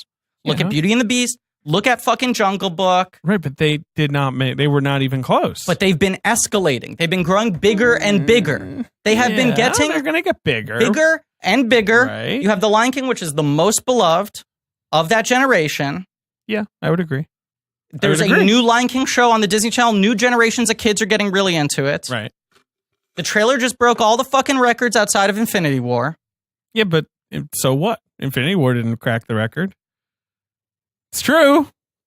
I don't care about trailer views. I think this movie is like the definition of like a 4-quadrant slam dunk. You have Beyonce in it. All right, so I've got my. You go ahead. I think the music's going to activate people. I think everyone's going to go see it. It's being sold as this fucking technical thing you got to see in theaters. Sure. I think it's one of those movies where, unlike Infinity War, where everyone's like breathlessly like talking about everything, no one seems like they're that excited for it, and then literally everyone will go see it when it comes out, even the people who hate it. That's all possible. Yeah. But even if that happens, that's not how you get to the top. If everyone sees it, yes, No. that is how you get to the top. No, how you see it is everyone sees it again and again and again. That's how Titanic and Avatar did. Okay. You got to get those return viewing. I think they'll get return viewing. No, because here are two problems. One, this movie is a bowl of farts. In your opinion. There's no question that this movie is going to be a bowl of farts. I'm not saying it looks good. I'm saying that everyone's going to see it 4 times. No, they are Yes, they not. are too. Because it's going to suck. Much like Beauty and the Beast, it's going to be either you're like, oh, this is exactly like that movie I remember. Or it'll be like that song in Beauty and the Beast where the Beast is like, I am the Beast and it's terrible that I hate being the Beast. And you're like, what's this shit song? We still have a whole second Ralph movie to talk about. You know what I mean? Where he's just like, I am the Beast. You know, like, For the listener at home, David's arm movements are really funny. He's doing a really good impression of the Beast. and then you arms. you come out later and you're like, what was that song? And it's like, you read like Tim Rice was like, I just wanted to add a song to that perfect score I wasn't involved with. And what I'm saying to you is that I think Jon Favreau is pitching this one straight down the middle. He is. And he's I just think it's essentially gonna be doing a very big hit. a shot for shot, and it's just Well- trying to activate all the feels. It's That's one of those movies where fine. everyone's going to see the Everyone trailer will go. and they get choked up and they go, oh, remember when I was a kid? And the fucking 3D release of The Lion King. Now, you said it made $200 million. I have no idea where you got the number from. It did not. It made 94. Domestic. Oh, I don't know about worldwide. Who cares These about things worldwide? matter. I think it's going to be both records. I think it's going to be the highest grossing domestic and worldwide film in history on the record. Please tweet at us with what you think the stakes of the bet should be. All right. So who here? Just to finish this, I have some numbers for you. Okay. One, what is the highest grossing children's film ever made? Which this is a children, PG or lower. I hate this argument of yours because your argument is pure children's film. And Yes, I would argue they don't perform as well. that all these films that have outgrossed it are films that also worked for children, and that's what The Lion King is going to do because it's for the adults who grew up with The Lion King and for the children as well. I understand it's closer that. to Force Awakens in that sense. Right. What? Frozen. Your answer is Frozen. The right? 13th highest grossing film of all time, $1.2 million. If you double that gross, double it, you are not the highest grossing film of all time. That's doubling it. I don't think that's the right comp. What's the right comp? I think any number of things are the right comp. Beauty and the Beast is the same. It's 1.2. And if you double it, you don't get to 2.7, which is the Avatar number. Now, you just said that you don't care about worldwide. Sure. But now you're throwing out worldwide numbers. Well, I thought the bet was worldwide. I'm talking both. Well, the domestic record is 936 for Star Wars. That is that's staggering. And the other thing Beauty and the Beast at 504, and no one liked it. Yeah, it sucked. Yeah. And this one, no one's going to like it either. It'll probably make $600 million. Like it. You're going to hate it. Everyone's going to like it and then forget about it a year later, but everyone's going to like it when it comes out. Here's the other thing. I just want to remind you that you gave Jungle Book a good review when it came out. And now you're like, no one liked the Jungle Book. I didn't give it a good review. I believe you did. You saw it and you were like, it's good. I saw it and I was like, it's okay. And I think you gave it a good I did not review it. I think Chris reviewed it. Okay. But here's the other thing. What's the highest grossing summer release of all time? What's the highest grossing summer release of all time? Infinity War. Yes, which made $2 billion. It is harder to gross that kind of crazy money in the summer because other movies are coming in and chopping things up. Those big three guys, the sort of the Titans, Avatar, Titanic, and Force Awakens, they were winter releases. That's where the money's made. But you kind of got to release Lion King in the summer because it's sunshiny. Look, I like the right, Ben? Oh, Ben's in a deep sleep. Yeah, because we're not talking about Ralph. I like the bet. The thing's going to clear $2 billion, no question. So I'm willing to take the risk on the spread in between $2 billion and the record. That's fine. I admire your bet. Episode 9 comes out that December. Yeah. Frozen 2 comes out that November. Yeah. There's no question Disney's going to run the table on that year. Oh, Disney's going to may have another depressingly intense year, yes. Right. You have Avengers 4 in April. Could be a big year. Could be a big year. Yeah. Gonna be a big year. You know my arguments Toy Story have 4 merit. in June. Yeah, Toy Story 4. Spider-Man in July. Well, that's Sony. Sure. Yeah. Are we going to be here for 5 hours? No. Okay, so take the Detective Pikachu and Toy Story 4 topics off the minutes. We'll talk about that later another time. The sound you're hearing are a million voices crying out in terror. Well, anguish. We'll save that for another. We'll talk about those. You don't things. want to talk Forky? We'll talk Forky another time. We'll talk about Forky in our Big Eyes episode. Okay, so what else is on the minutes that we have to talk about other than Ralph 2? John Hodgman left us a voicemail. Oh yeah, let's play the John Hodgman voicemail. Do you have it queued up, Ben, or should we save it for the end of the episode? Hold on. Is that the last thing on the minutes? I've written down live action people directing animated movies. Oh, here's the thing I'm going to talk about to fill the time. Because this episode's running a little short. There's a weird trend I've noticed. This is one of those, Griffin was just like, write this down. And I was like, okay. It'll make sense later. Right. There's a weird trend I've noticed, which is animation often directing teams, 1 or 2 directors, part of it being a large thing where you need people with different specialties, you need multiple people to oversee projects. Sure. There's a weird trend I've noticed in which these animated films have one director who has no previous experience in animation. They bring in someone who is like a live action screenwriter or a comedy person. Who else is there? Okay, so Ralph breaks the internet. One of the 2 directors, I believe, is Phil Johnston. Right. He's like Rich Moore's like co-writer or something. Well, he was on the first Ralph, but his big thing was and Zootopia. Okay, but his thing was they pulled him in from live action. He's the Cedar Rapids guy, is he not? I believe he wrote it. Correct. Yeah. He was a live action guy who Pixar started doing this, being like, let's find good indie screenwriters and have them punch up our scripts and whatever. But then now these guys start to direct these things as well. Okay? Interesting. This is a man with no animation background. It's a live action background. But he did work with more on the other 2. So maybe it's like... I'm saying he came in through the ranks. But usually animation directors, it's like, you went to animation school. You worked as an animator. You used to draw shit yourself, okay? Yeah. Spider-Man Far From Home. Peter Ramsey. Not Far From Home. I'm sorry. Into the Spider-Verse. Peter Ramsey, director of Rise of the Guardians. There's a second guy, because this film has 3 directors. The second guy has an animation background. The third person is Rodney Rothman, who was like a fucking Letterman writer. Yeah, he was. The Grinch, co-director Scott Mosier. Oh, who's that? Kevin Smith's old producer. Oh, yeah. All right. He's one of the Smodcast people. Yes.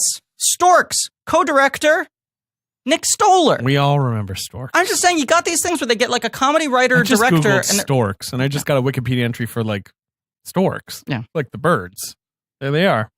Ben is so mad that we're not talking Ralph right now. Pissed. Okay, did you pull up the voicemail? I just think it's an interesting thing that should be talked about, where these animation studios are like, bring on someone with an edgy live action sensibility. We don't want these animation nerds. Cut that animation nerdery with some guy who's been slinging jokes in the live action sphere with fleshies. None of these toon jokes. Give me some fleshy writers. Okay, Ben, here's a voicemail from John Hodgman. I have no idea why he left us a voicemail. Hey, Griffin, this is John Hodgman. I'm glad you did not pick up because I don't want to talk to you. I just wanted to leave a voicemail for the Blank Check podcast. I was just listening to this podcast. Oh, hi, David. Have we met? I'm not sure. Anyway, I was just listening to this very good podcast called the Blank Check podcast as I drive north through a rainstorm for a wedding in Lake Placid, New York. And I just wanted to let you know, Ashley Johnson is not working a lot, okay? Ashley Johnson is a series regular on Blind Spot, which is a big hit TV show on a broadcast network on real television. She works every day as a series regular, I would dare say, fan favorite, playing Patterson, the lab super genius, and now foil to equally talented Ennis Esmer of Canada. I bring this up because this is a broadcast show that I was on for 2 episodes. She was my scene partner in 2 episodes in which I played a bad guy, and she was amazing. I concur with you, an amazing actor, obviously. And then my character was killed.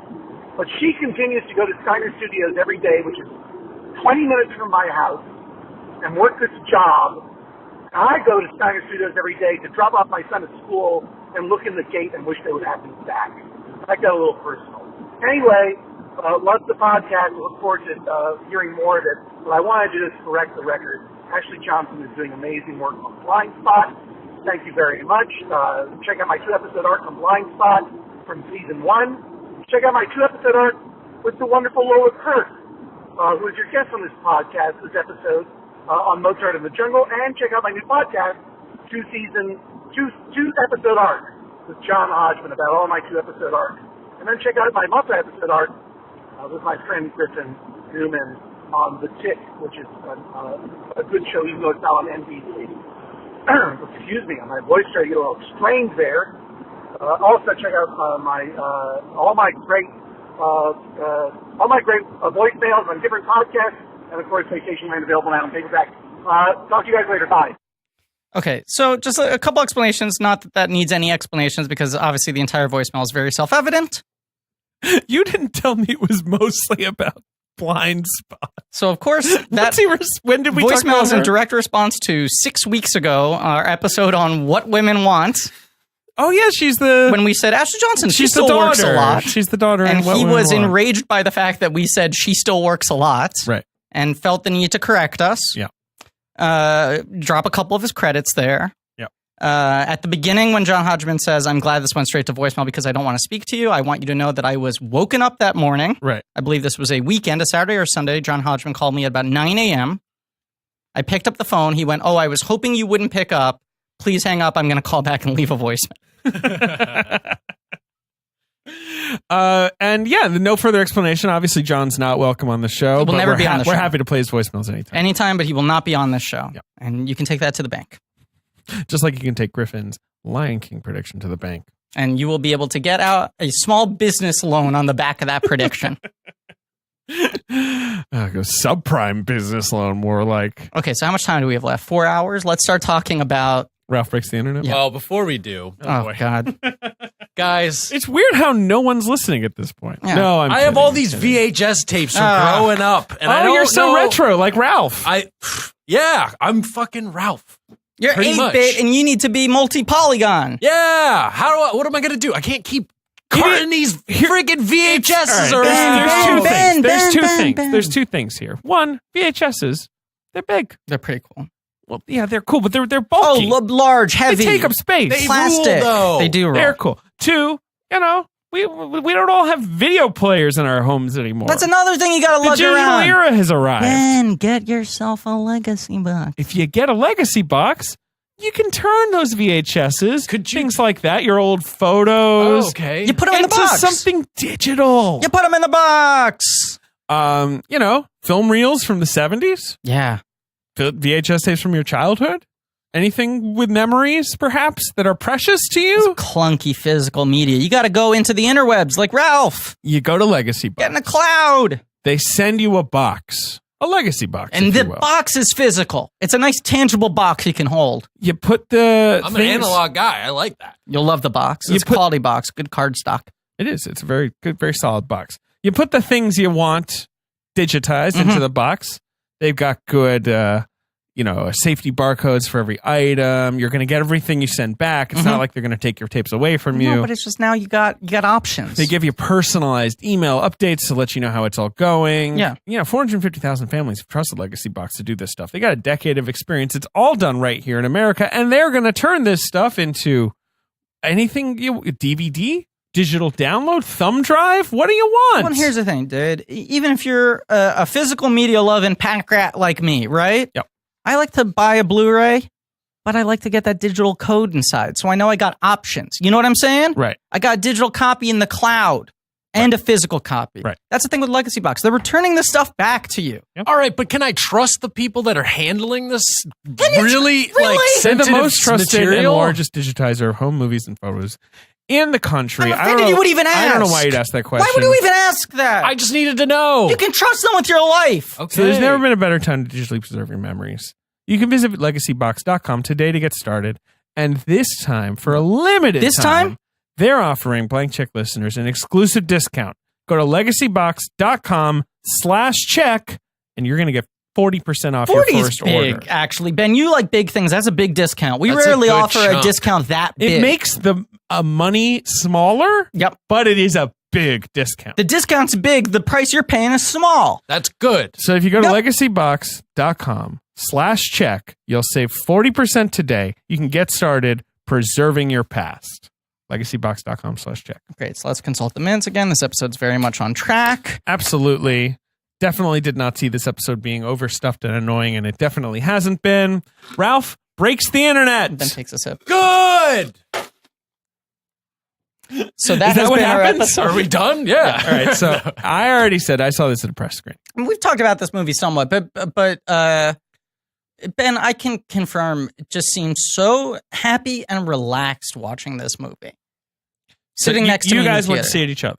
Right? Went to see it together, not each other. And we did see each other. I'm worried my brain broke. I am my too. brain broken. My ears are hurting. Where did you see it? Kips Bay, we already said all this. I almost got hit by a car. That was like an hour Forgot ago. it was Kips Bay. Forgot it was Kips Bay. We talked about all of this. It was raining, as we know. I used my AMC A+ Stubs membership. Humble brand. Congratulations. Thank you. Ralph breaks the internet. Yeah. He did it. 112 minutes of fun. He does break the internet. Yeah, it's pretty long. Pretty long. Pretty stuff. Like this No episode. animated short to No open it short. up. No, Because the first one had the Paper Man, right? Paper yes, which Man. won that Won the that Academy Award. Oscar. Yeah, no, this had no short because the movie's a bit long.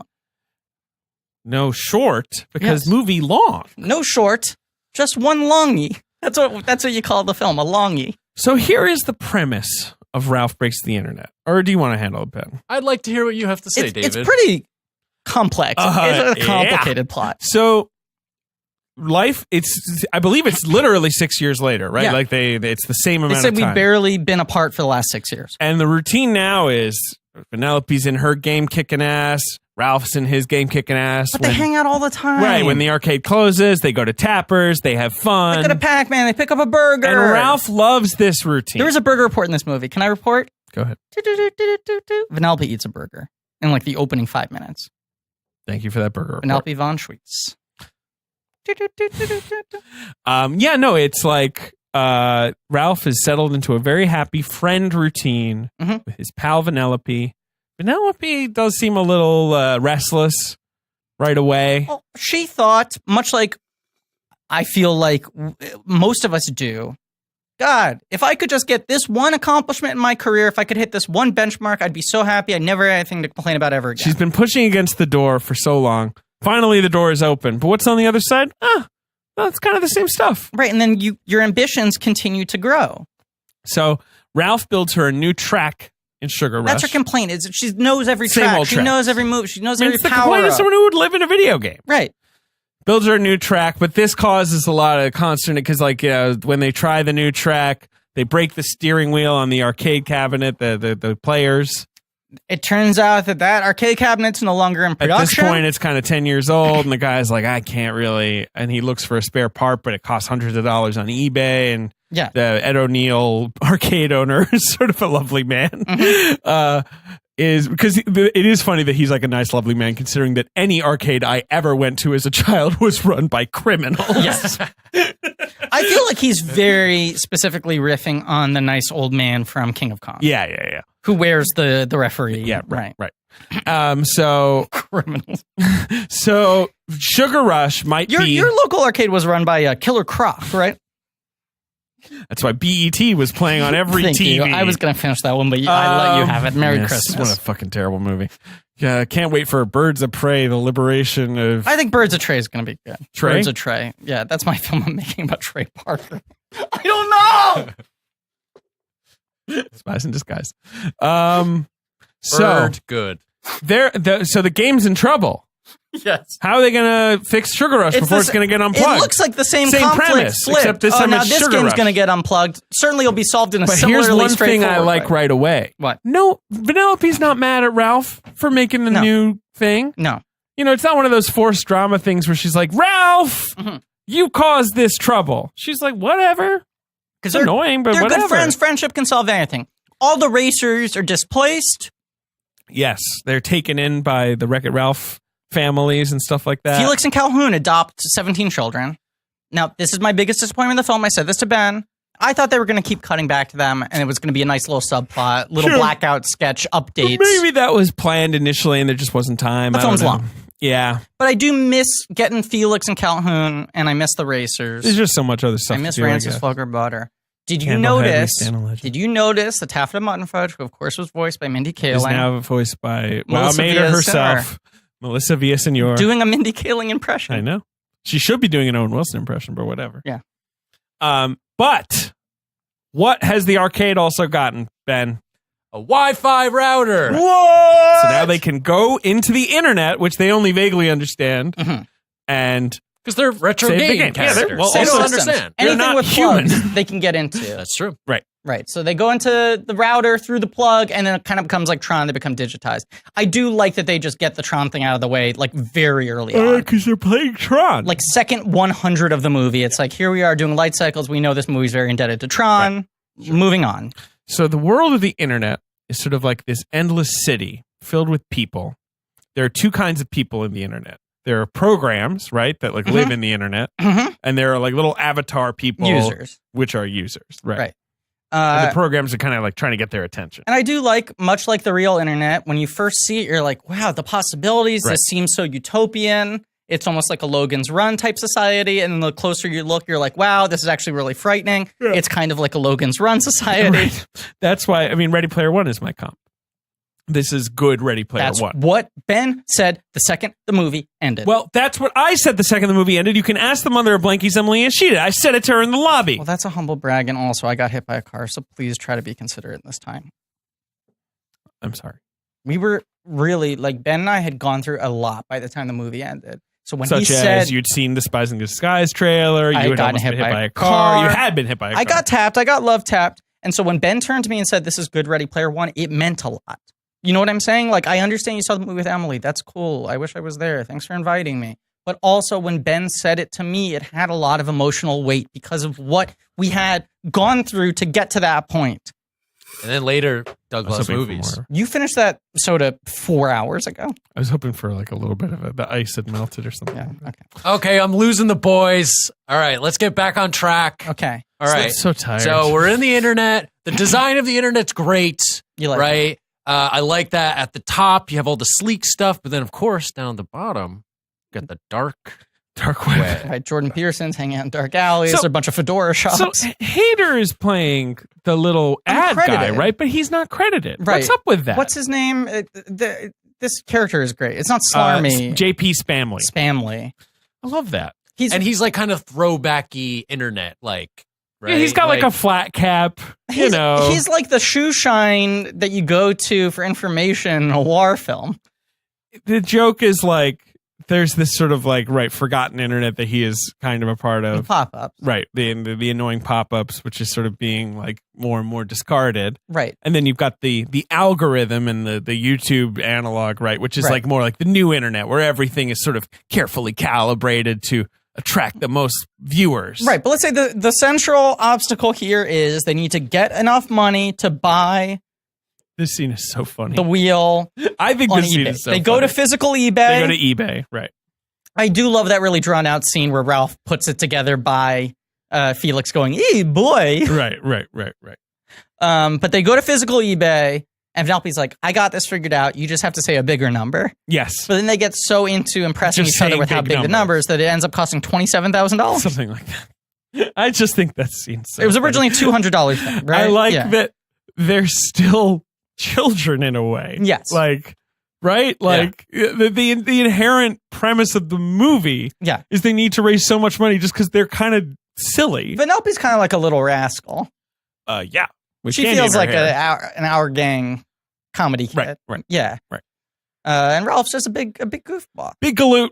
So they need to make money. Right. And they're like, how do we make money? If only there was a way to make money playing games. And they remember that they saw Spamley, the pop bad guy, who's Yeah. kind of played like the dodgy, like Yeah, gypsy exactly. cab Hey, guy come over here. I got at something the for you. airport. Right. And then with the sign. we get to the most important part of the movie. Most important part of the marriage. Ben lost his goddamn mind. Gord is the best. You see Gord?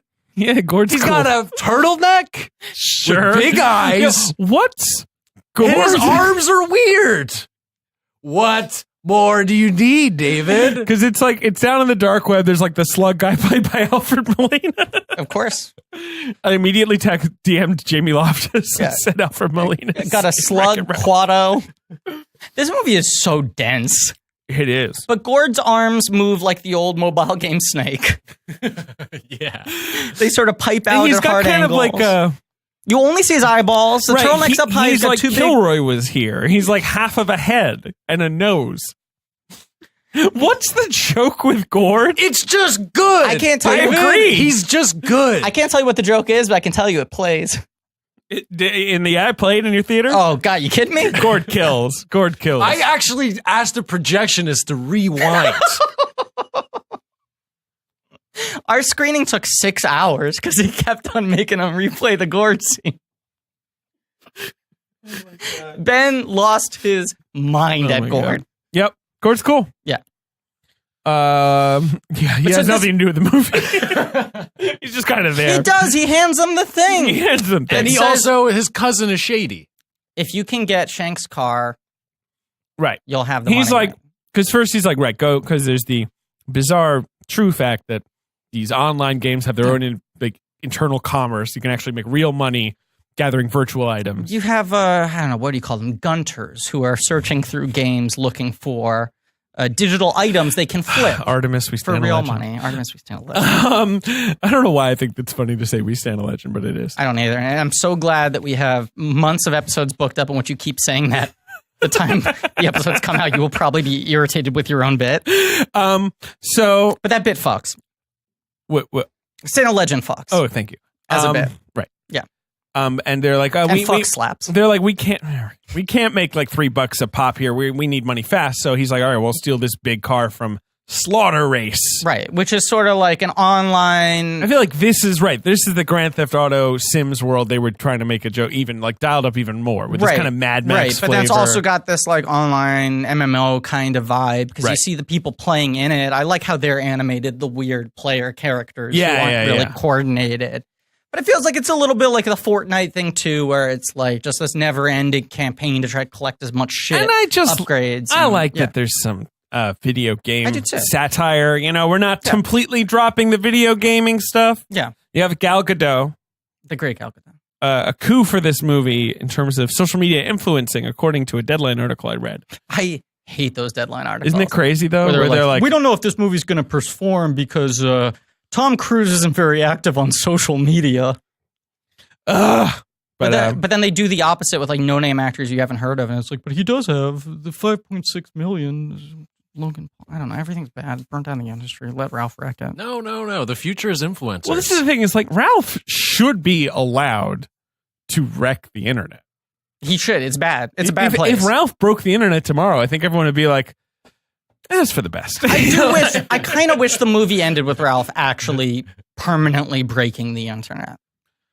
That'd be crazy, though. It would be crazy. And then at the end of the movie, he looks the audience straight in the eye and goes, "Makes you think, huh?" He points to this his is what I was First of all, worried the movie was going to be. If Ralph broke the internet, right, and this little thing you got going, what the hell would you two do? What would we do? You gonna go outside? God, that's a good point. Shit. For two guys who hate Don't break the internet, Ralph. For two guys who hate the internet, we really haven't learned how to be good at things that aren't the internet. Yep. All my eggs are in that basket. Kind of the only place where I have any capital. Ooh, wow. So instead, that doesn't work though, right? They don't get the car. It Gal doesn't. Gadot stomps They get him. close. They get close. They get close, and that's when Gal Gadot goes like, "Game recognized game. You're a good racer. Great race sequence. Unbelievable racing. Awesome. It's a really good race. And I like that Vanellope has this great... She's a good racer. She's a good racer, and she gets, like, called out for being good by her, like, hero, this badass lady named... What was her name? Slaughter? Shank. Oh, Shank. Yeah. Shank. I also like, it's like my genuine life philosophy is weaponize your weaknesses. And this is what she's doing. Like, she's become such a good racer because she uses the glitch thing to her advantage. She doesn't try to hide it or so overcome what weaknesses are you recognizing? I mean, weaponizing. Dependency on the internet. Timothy Simons plays Butcher Boy. He's great. Who are the other? Ali Wong is in there. Yeah, the other one, Hamish Blake. You know, I don't know. He's Pyro. I thought Pyro would be Ben's breakout character, and then Gord just stole the crown. just stomps everything. But so that doesn't work out. So instead, Ralph decides to pursue becoming a viral star. He goes. Shank sends him to Yes, who with is successes, played by Academy Award nominee Taraji P. Henson. Correct. Who is like the algorithm. BuzzTube. Yeah, whatever. It's YouTube. Yeah, right. And Ralph starts making viral videos. I also think that's funny. It's good commentary. Yeah. It's funny. They have him do funny, meme kind of stuff. And I just like the idea that it's also crafted. Like, you know what I mean? Yes. It's not just random. It's more like she's like, no, this is how it These works. are the 25 things. Right. There are like wheels to the system. Right. You want to blitz it. I also like I was at this moment going like, is this the moment the logic of the movie is totally going to break? How do they explain that like people in the real world are watching YouTube videos of a like independently thinking avatar from a video game? But that becomes part of the thing where it's like, oh, it's people so like, random. People took this old video game character. Because that's the thing when you watch some weird meme, you're like, you don't know who made it. You're just like, where did this come from? But it's like all our base belong to us or whatever. It's like, oh, someone took this weird thing from our like pop culture memories and put it on a goat. Right. And I don't know, like I love the pop-up thing where like when you like, you know, have an aggressive campaign, you're sending out these like armies of people who are just going around being like, click on this, click on this, click on this. And the people are like, oh, okay, click. And the second they click, they're encased in a car that takes them to the fucking video. But then the hard cut to like Sam Richardson in the cubicle going like, huh.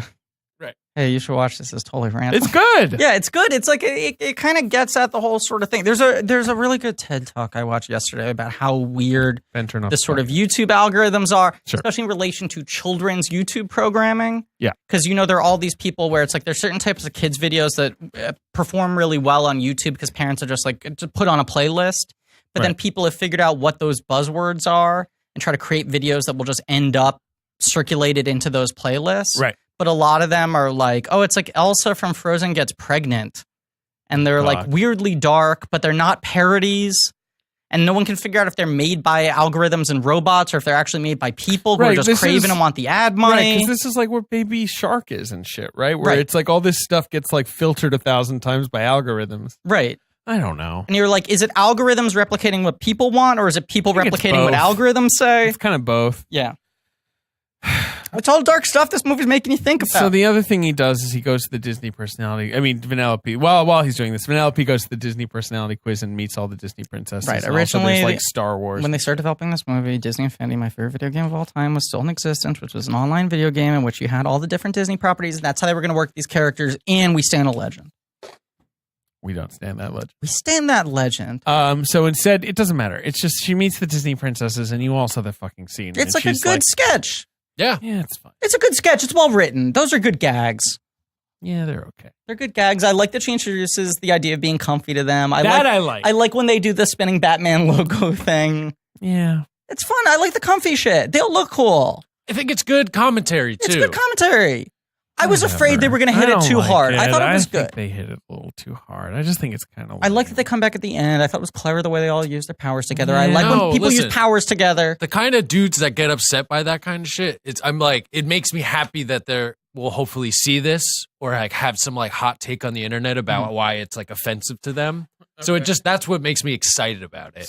It's gonna bum out men's rights, you fuckers. Yeah, like David. Both Frozen princesses are there. Yeah, they're both princesses. Princess Anna, Princess Elsa. What are you talking about? They're both princesses. Do you think Vanellope counts as the first Jewish Disney princess? 100%. As Sarah Silverman says. 100%. I'm glad you agree with me on that. Now, they haven't made her officially part of the princess brand, and they haven't done the same with the Frozen girls because Frozen's so big as its own marketing thing that they don't want to saturate the market with having them in two different brands. Two different silos. Disney's really weird. The whole princess thing is a little weird. By the way, I'm now CEO of Disney. Great. There's an announcement on this episode. No, we're actually functioning at a loss.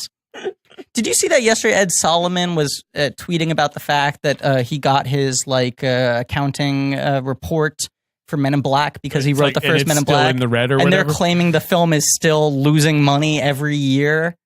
The first Men in Black. How could it be losing money now? Right, and he's like, of course, that's why you're currently filming a fourth one. Right. Because the first one still hasn't made its money back. I don't understand. What do you mean? Hollywood accounting, they're always like, well, there's just no profits to give you. I'm sorry. If you look at these balance sheets, we're broke. Like, how could they do that? So here's what's crazy. Draft Day, by all accounts, lost money. And I still make decent money off residuals because that movie didn't really make money. So once it finally did crawl its way to profitability through selling to airlines and fucking iTunes rentals and all that stuff, they couldn't really pretend like there was too much money to go around. So the contracts that are written up where that movie, everyone other than the top 5 actors got paid scale.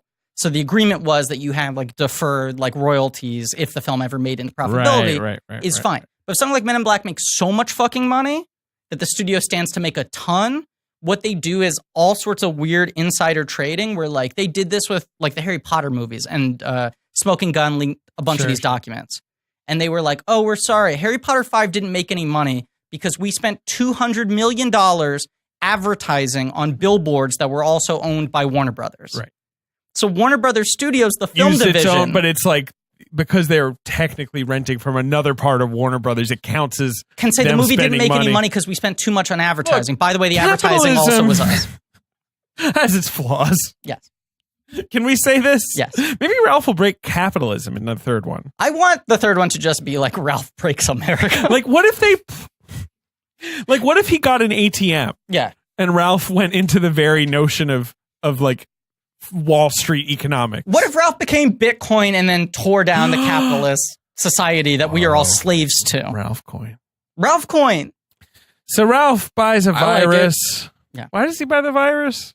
Oh, well, right. Because Vanellope really likes Slaughter Race and wants to move to this game. Right. Ralph is nervous. He's That's the going thing. to lose his friend. That's fun that the princesses tell her that she has to sing the song. That she part, looks in the water. I'm fine that with that. musical number written by The Alan musical Menken number is rules. funny. Ben was losing his mind near Gord levels of euphoria. Ben turned to me and he was like, I love this. This is just my movie. Because you said at the moment, and you he'd were been like, texting you all day being like, Ralph's going to wreck it. Yeah. I just know it. we should see it in 3D. We'll make the wrecking look better. How was the 3D? I thought it was good. Yeah, it was good. Rob Plainfield said we shouldn't have seen it in 3D. I thought it was good. But you were saying, like, this is the kind of world I want to live in. Like, you related to Vanellope now. Oh, 100%. Singing about wanting to live in her grit grime world. That to me Right. She is wants to so be a disc exciting person, to like finally see like the kind of person I am on the screen, which is like a kind of dude that would be into like sort of a like terror, like a shitty downtown burning LA, Right. with like, you know, scam artists and hobos. But the and- first movie, boy, Ben is like, you this know, is my like- origin story with Ralph. And the second movie, he was like, this is me now with Vanellope. Right. Yeah. I'm trying to find my way in this modern crazy world. That's good. That's good that it had a new arc for you, a new character that you could identify with. Yeah. I sympathize with Ralph. I get it. He's very insecure. I get the friend he doesn't thing. Want things to change. Right. Yeah, exactly. You're afraid of change. I want like a crew too, like Pyro. Pyro, Shank. I want a crew. Felony. I think Ali Wong's character's Felony, right? Yeah. Let's find out. Felony. Yeah.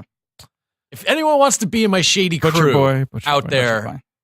tweet at me. Yeah, I think you'll get a lot of requests. Someone just got a Hello Fennel tattoo. We should talk about this Oh yeah, very briefly. which is fucking cool. Crazy. Yeah, it's awesome. Yeah.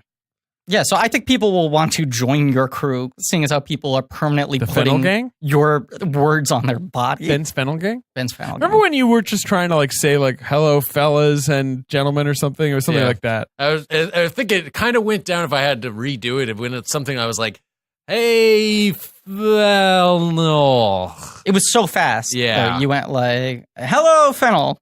Fuck. Yeah. I think we were vamping because like Griffin was doing so. I can't even. It doesn't matter. I don't know. Ralph. So he buys this virus. It replicates. I'm so tired. It feeds on insecurity. And then It you realize. replicates like the weakness in Right. your So first system, it replicates Vanellope's glitch thing and that starts fucking up the game, so Right. they all have to get out. Right. And Ralph realizes what's happening and admits to it right away, which I which love. I love. I just hate. I'm so I tired of hate movies where the people third lie to act each reveal. other. Right. Because she could just be thinking like, it's my fault. I shouldn't have left my own game. I shouldn't be bringing my glitch around. And he's He like, owns up to it. yeah, I did it. I didn't expect this to happen. I'm sorry. She appropriately gets angry at him.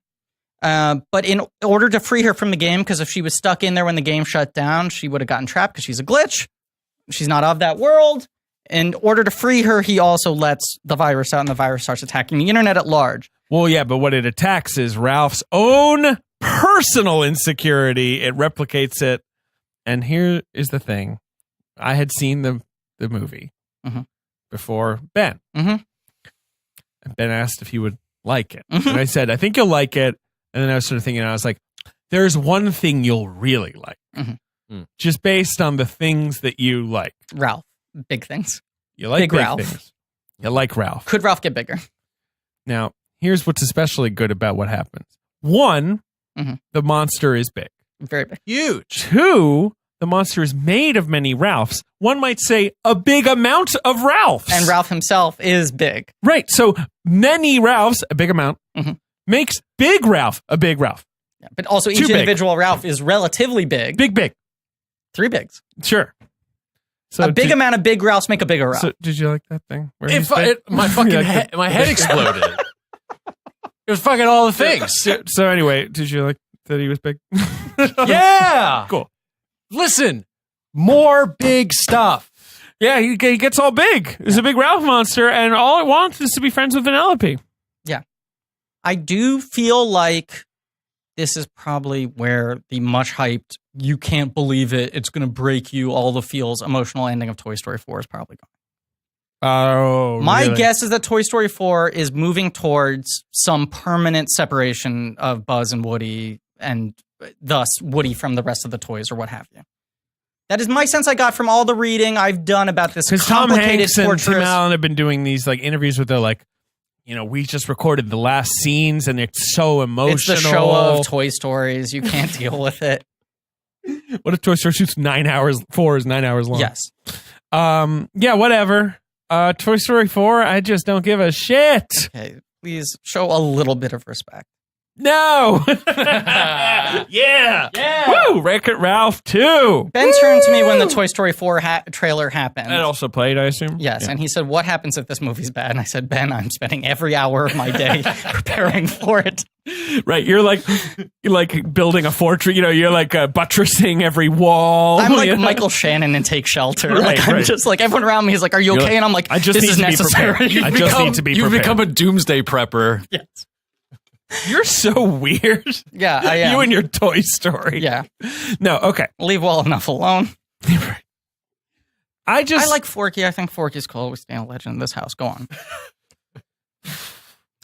What you get touched by is the idea that they're like, we're fine with this and we'll see each other every once in a while. And that thing where Ralph's like, 6 months will go by like nothing. But it's a little sad. And it's sort of about, and because this movie is so much about the kind of like commerce behind everything in the internet and sort of behind everything you have to kind of do when you're a grown up. And I feel like that's kind of what it's about. It's sort of like, it's hard to find, you can't really have that situation where you're getting everything you want. Like the job you want, the friends you want, the money you want. Like it's all in one place. Like sometimes you might have to give some of this up. Well, so I think about my father, and he's got like his 5 oldest friends, Sure. and he still like calls them up and has really long phone conversations with them. That's very nice. And it's like the 5 people he really like doubled down on, between his childhood friends and a couple of his like long time, Some of his gambling buds. Right, all of them. Shank, Pyro, Felony. Want to restate that my father kicked gambling in the 80s. Yep. Before that continues to be circulated on the internet as a current recurring problem. Not true. But I feel like look at you, for example, right? And this is a reason why I think a lot of the critical community is very emotionally affected by this movie. Okay? Sure. Look at you. You're working in an office with Shirley Lee, and the two of you hit it off. And then you start getting your separate careers, and you're both doing well and moving on to other things, but in the same city, and then she moves to LA, right? She has to fucking move to LA like a jerk. Right, and it sucks that You she hear has to that, move Shirley? to LA. Yeah. But sucks. also, you still got your Slack thread, and that's what the internet is. Like, Well, at the end of the movie, Ralph and Vanellope can still That's a fair FaceTime, point. and maybe they'll see each other twice a year. And the other thing for me, and I have to bring this up. The same thing that splits us apart keeps us in contact still. I moved back to America from England when I was 22. And I mean, we need to cut something out of this episode because it's too long. So here's an easy, just flag it right now. And Go on. I had to leave 3 of my very best friends behind in doing so. And, one of them ended up moving to another country too. And we've got our WhatsApp, group chats where we're talking to each other all the time. And one of them has a kid now. And, it's like one of them's getting married, blah, blah, blah. And it's hard, but there's ways to stay in touch even if you can't have it all in the same place. Right. But also I just get that I think that I was really worried this movie was going to be, like you say, Ralph turning to the camera and being like, think about it, the internet. And you also don't want that shitty ending where, like, Vanellope's like, no, you're right. I should stay in the game I've been in this whole time. Or whatever. They find some fucking tunnel where it's like, who cares? We can see each other all the time. I just find it, like, I do feel like these children's films are moving towards, like, messy conclusions where they're, like, consequences. And it's like, you can't have it all. And that's fine. Because you make your choices. In the arcade, there's a day and a night, And at night they can sleep. But once you're online, 24/7, baby, online never sleeps. Yeah. So she's got to live there. Yeah, she's got to live there. And the thing of Ralph, Big Monster Ralph, Big right? Monster Ralph. Is just like a cute, not too annoying way of making fun of kind of like male insecurity online, rampaging and ruining things. I think that's funny. The comment section, I thought they were going to go deeper into, and then it was like, oh, right, this movie's PG. They can't spend too much time in the comments. We can't and what the comments define represent. cuck. Right. That was truly, I was like, ooh, interesting, like nerve they've hit there, and we immediately have to take our finger off of the nerve. It's really more just a don't read the comments joke is what you get. Yes. And I also think that having the princesses come back pays off. Yes. And I like that they sort of are the heroes that save the day at the end. And David, you and I have talked about what we love most in the superhero movies that we love is good team action. When you have the power sets combining, right? The things that differentiate the good X-Men films from the bad X-Men films. Why the Avengers, the first Avengers we love so much. The first Avengers very thrilling, right? I think this is a similarly well executed sequence. Yes, and I think it's good. nice that because you know the history of these princesses, they don't have to spend time setting up within the movie. At the end, it's very clever the way they all combine their power sets. And you don't give them powers they wouldn't have had on their own, but now they're greater as a whole. They're greater combined, Sure. and the poison apple breaks the rope, and they all can sew the clothes with Gus and Jack. And it's clever shit, and then Ralph wears a dress, and it's nice that no one shames him. I guess, yeah, you're right. You're right. He just wants to be comfy in his dress, and it's cool, and no one's making jokes about him being dressed in a disgusting woman's piece of clothing the way they used to. I just could have done with more Candlehead. That's all. I know you like Candlehead, and I like Francis Fluggerbutter, and we're happy to announce that as the CEO They are of Disney, like in it for 5 seconds. Yeah. David and I are starting a new show for the Disney Plus streaming service called Candlehead and Fluggerbutter. And It's also a check college- out. Oh, weird. I'm being told it's been canceled. Well, That was a fun 5 I seconds. actually have a show to announce too. It's called Ben and Gord Hang Out. Yes. So that your show is kind of like the Diaz and Mero, like a Viceland. It's like a talk show with just you and Gord hanging out, and our show, David and I's show, it's like Cagney and Lacey, but with Candlehead and Fluggerbutter. Anyway, now it's 2018, so the closing credits song is Imagine Dragons. Right. instead of, And we moved lateral. and they do that scene from the trailer just as a mid-credit scene because they had nowhere to put it in the movie. Pancake The milkshake. bunnies. Yeah, What do you it's funny. think about the name Imagine Dragons? God, I mean, it really makes you think. Yeah. Kind of makes you imagine, actually. Yeah. I don't like that it's a demand. No. It feels like a Boston name. It feels like God. it feels like the name of the band is yelling at me, which I don't like. Let's play the box It's office sort of game. like a command. Yeah. Okay. So box office game. I mean, this did very well. I'm gonna get confused between the 5-day and the. Well, 3-day. hold on. Because this is an important episode, I Yeah. just want to. Oh, maybe I'll save my final thoughts. You know what? I'm going to write a little thing while you do this. Okay. Cool. Great. Poet You laureate. can definitely. Okay, you can do it now. No, I'm going to write. So what? This did 86 for the 5-day. Let me find the exact numbers because Box Office Mojo is being fussy. It did 84, I believe, for the 5-day Okay. Thanksgiving weekend. This has just become a weekend at Disney owns. I mean, Frozen launched here, Coco launched here, Tangled launched here. You had Creed 2 make 55. Biggest live action Thanksgiving. Very opening. healthy debut. And can I put it on the record here? Oh, this is your on the record? I had a eureka moment. Wait, During, what was your crazy on the record you wanted to do? This is the one. Oh, okay, this is it. Okay. During my screening of Creed 2, and you're going to scoff at me, but I just want to say this now because if I'm wrong, I'm wrong. And if I'm right, I look like a genius because no one else is saying this right now. I had a lightning bolt hit me during Creed 2, watching it play to a rabid audience, right? Seeing the undeniable Yeah, talent okay. of Michael B. Yeah, Jordan, yeah. knowing this movie was running laps around the rest of the competition, the adult competition at the box office. I think Michael B. Jordan's going to win Best Supporting Actor this year for Black Panther. I think they're going to give him the Academy Award Be nice. for Best Supporting Actor. I think that's their way to both say, oh, we fucked up not giving him a nomination for Creed. He's clearly a real deal movie star, and we have to give something legitimate to Black Panther because it's such a cultural moment. I think it's a fine on the record. I don't know where the winds are going to blow on Best Supporting Actor, but we'll see. But that's why I'm saying no one else is making this claim, so I want to pin this right now. I think Michael B. Jordan is going to get a sort of cumulative I understand. Black Panther, the general acceptance of Michael B. Jordan, and celebration of a new movie star. You put it on the record. I put it on the record. Well, I think Fantastic Beasts: The Crimes of Grindelwald is winning that category. That's right. Fogler, it's time. We have to acknowledge the great work of Mutton Chop, Baker McGee. I don't know what his name is. Fuck, forgot I his almost pulled it. I genuinely, Jacob Wazowski. It's something like that. Jacob Jacob Wazowski. something, yeah. Well, the tough thing is they did just Talk announce. about Mr. You have to beep that out. They did just announce that they've decided to run Niffler as supporting because some people thought Niffler was going to be lead. Niffler is pretty cool. Niffler's cool. He fucking steals. Did you see it? No, I The would not. Niffler is like a big part of the I'm going to movie. repeat the joke I made to you the other night. I would not see that movie at one point. It's a good joke. Thank you. The Grinch has made 180. You've seen it 8 times. God. Bohemian Rhapsody has now made 152. Yeah.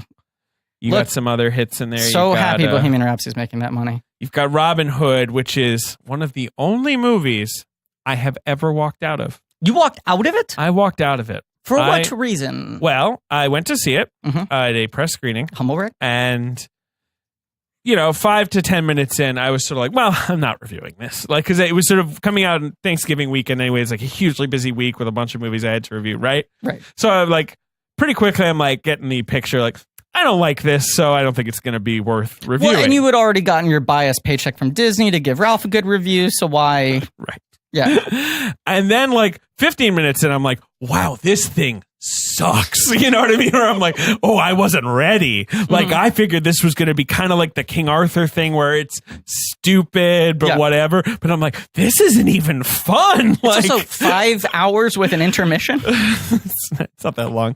And so I stuck it out for 90 minutes. Yeah. And then as Robin Hood's getting ready to fucking, kill the sheriff of Nottingham or whatever. You find out where he got the hood from? Yeah, sure. Yeah, I don't know. You'd think you do, honestly. Yeah, because the movie opens with like a scene set in the Crusades that's like shot like the Hurt Locker. Like they're in like khakis and they're like shooting arrows like machine guns. It's fucking insane. Robin Hood is trying to figure out how to puncture a Capri Sun and can't get the straw through. Wish that was what it was. When the movie was ramping up to the big final set piece, I was just like, I'm tired. I'm not going to review this. I got to get out of here. And I left. Yeah, wow. I never do that. Wow. Anyway. Final thoughts, Ben? Are you done typing? You've been writing a little. Oh, Laureate. Okay. Should I read? David, do you want to read it? You want me to read it? Yeah. Okay. Hold on. Let me make it bigger so you can actually. Can I do one last merchandise spotlight? It's very quick. Sure. Ben, they have manufactured the equivalent of Hulk hands for Wreck-It Ralph. They're big, blocky, foam Ralph fists that you can hit and they make smashing sounds. That's cool. Wow. That's your other merch? Woo! Okay. Yeah, all right, man, I'm going to get that. All right, so this is a 2.5. We're getting close to 2.5 hours. So Jesus we'll wrap it up here. Fucking Christ. Well, it's a lot of movie. Yeah, and we didn't even touch Forky. We've got time. We got time. We got 70,000 more episodes to record. Okay, final thoughts. Jesus Christ, let's end this. Okay. Anybody out there who wants to say anything of malice about any of these films of the beloved characters, brackets, that I love, and brackets, I will give a death card. It is about good, nice friends. And another thing, did I mention that Ralph rules? He's big and smashes shit and lives in a dump. Cool. Vanellope likes racing in a post-apocalyptic LA on fire. Super cool. Good movie. Fuck you. Anyone out there says otherwise. Great. He's been writing this for the whole episode. I also want the listener at home to know that while David was reading that, Ben was mouthing Anytime I along yelled, it was every some- single word. Yeah, and it was he's like Ed gesturing, Wood. he was pointing and waving his fists around while silently mouthing his own manifesto. I yelled anything that was in caps. Several words were in caps. Yeah. So that's Ralph Breaks the Internet. That's the wonderful Wreck-It Ralph movies. I think they're great. Yeah, they're good I'm movies. happy the 2 is good. Yeah, I feel like they probably do a third one now. I just don't know what it is. I mean, it's weird that Ralph's just become a vehicle for like Rich Moore to be like, let me hold a mirror up to society, you know? Hopefully, I assume Moore will do something Zootopia 2. I don't know what he's fucking doing. Are they doing Zootopia 2? I don't know. Now they're like sequel crazy. Now they want to do all these sequels. We'll see. It didn't win the New York Film Critics Circle animated feature that went to Into the Spider-Verse, which rules. You love. I may be embargoed from saying that, but no, I think the review. I'm told there's a detective Spider-Man. God, you're gonna love Noir, Spider-Man. voiced by Nicolas Cage. Voiced He by Academy rules. Award-winning Nicolas Cage. Yes. Oh, man. It's very good. Wet? It's wet? Yeah, he's windy. He's windy. Spider-Ham's a little moist. Spider-Ham is moist. Yeah. Ham? Spider-Ham, he's a pig. He's a pig. Spider-Man. Voiced by John Mulaney. Okay, wow. Yeah, you're gonna like this movie a lot. There's a Ben shaped hole in the wall, and there's like a puff of air where Ben used to be sitting in the chair. Can we pitch a movie called Spider-Ben? Sure.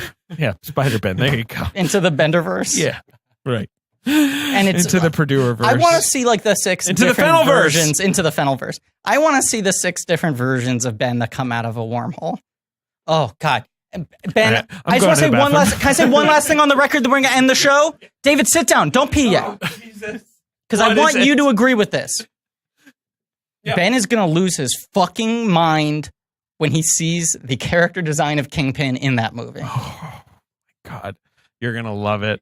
You should take like a CBD bean or whatever it is people do these days before you see this movie, by the way. You should drop like 8 tons of acid. Right. You should spray some meth mist into your eyeballs or whatever the kids are doing. Exactly. This movie is an ecstasy enema if or whatever. Kingpin, 4 vials of nuke. Kingpin is as big in my mind as I want him to be. It's crazy.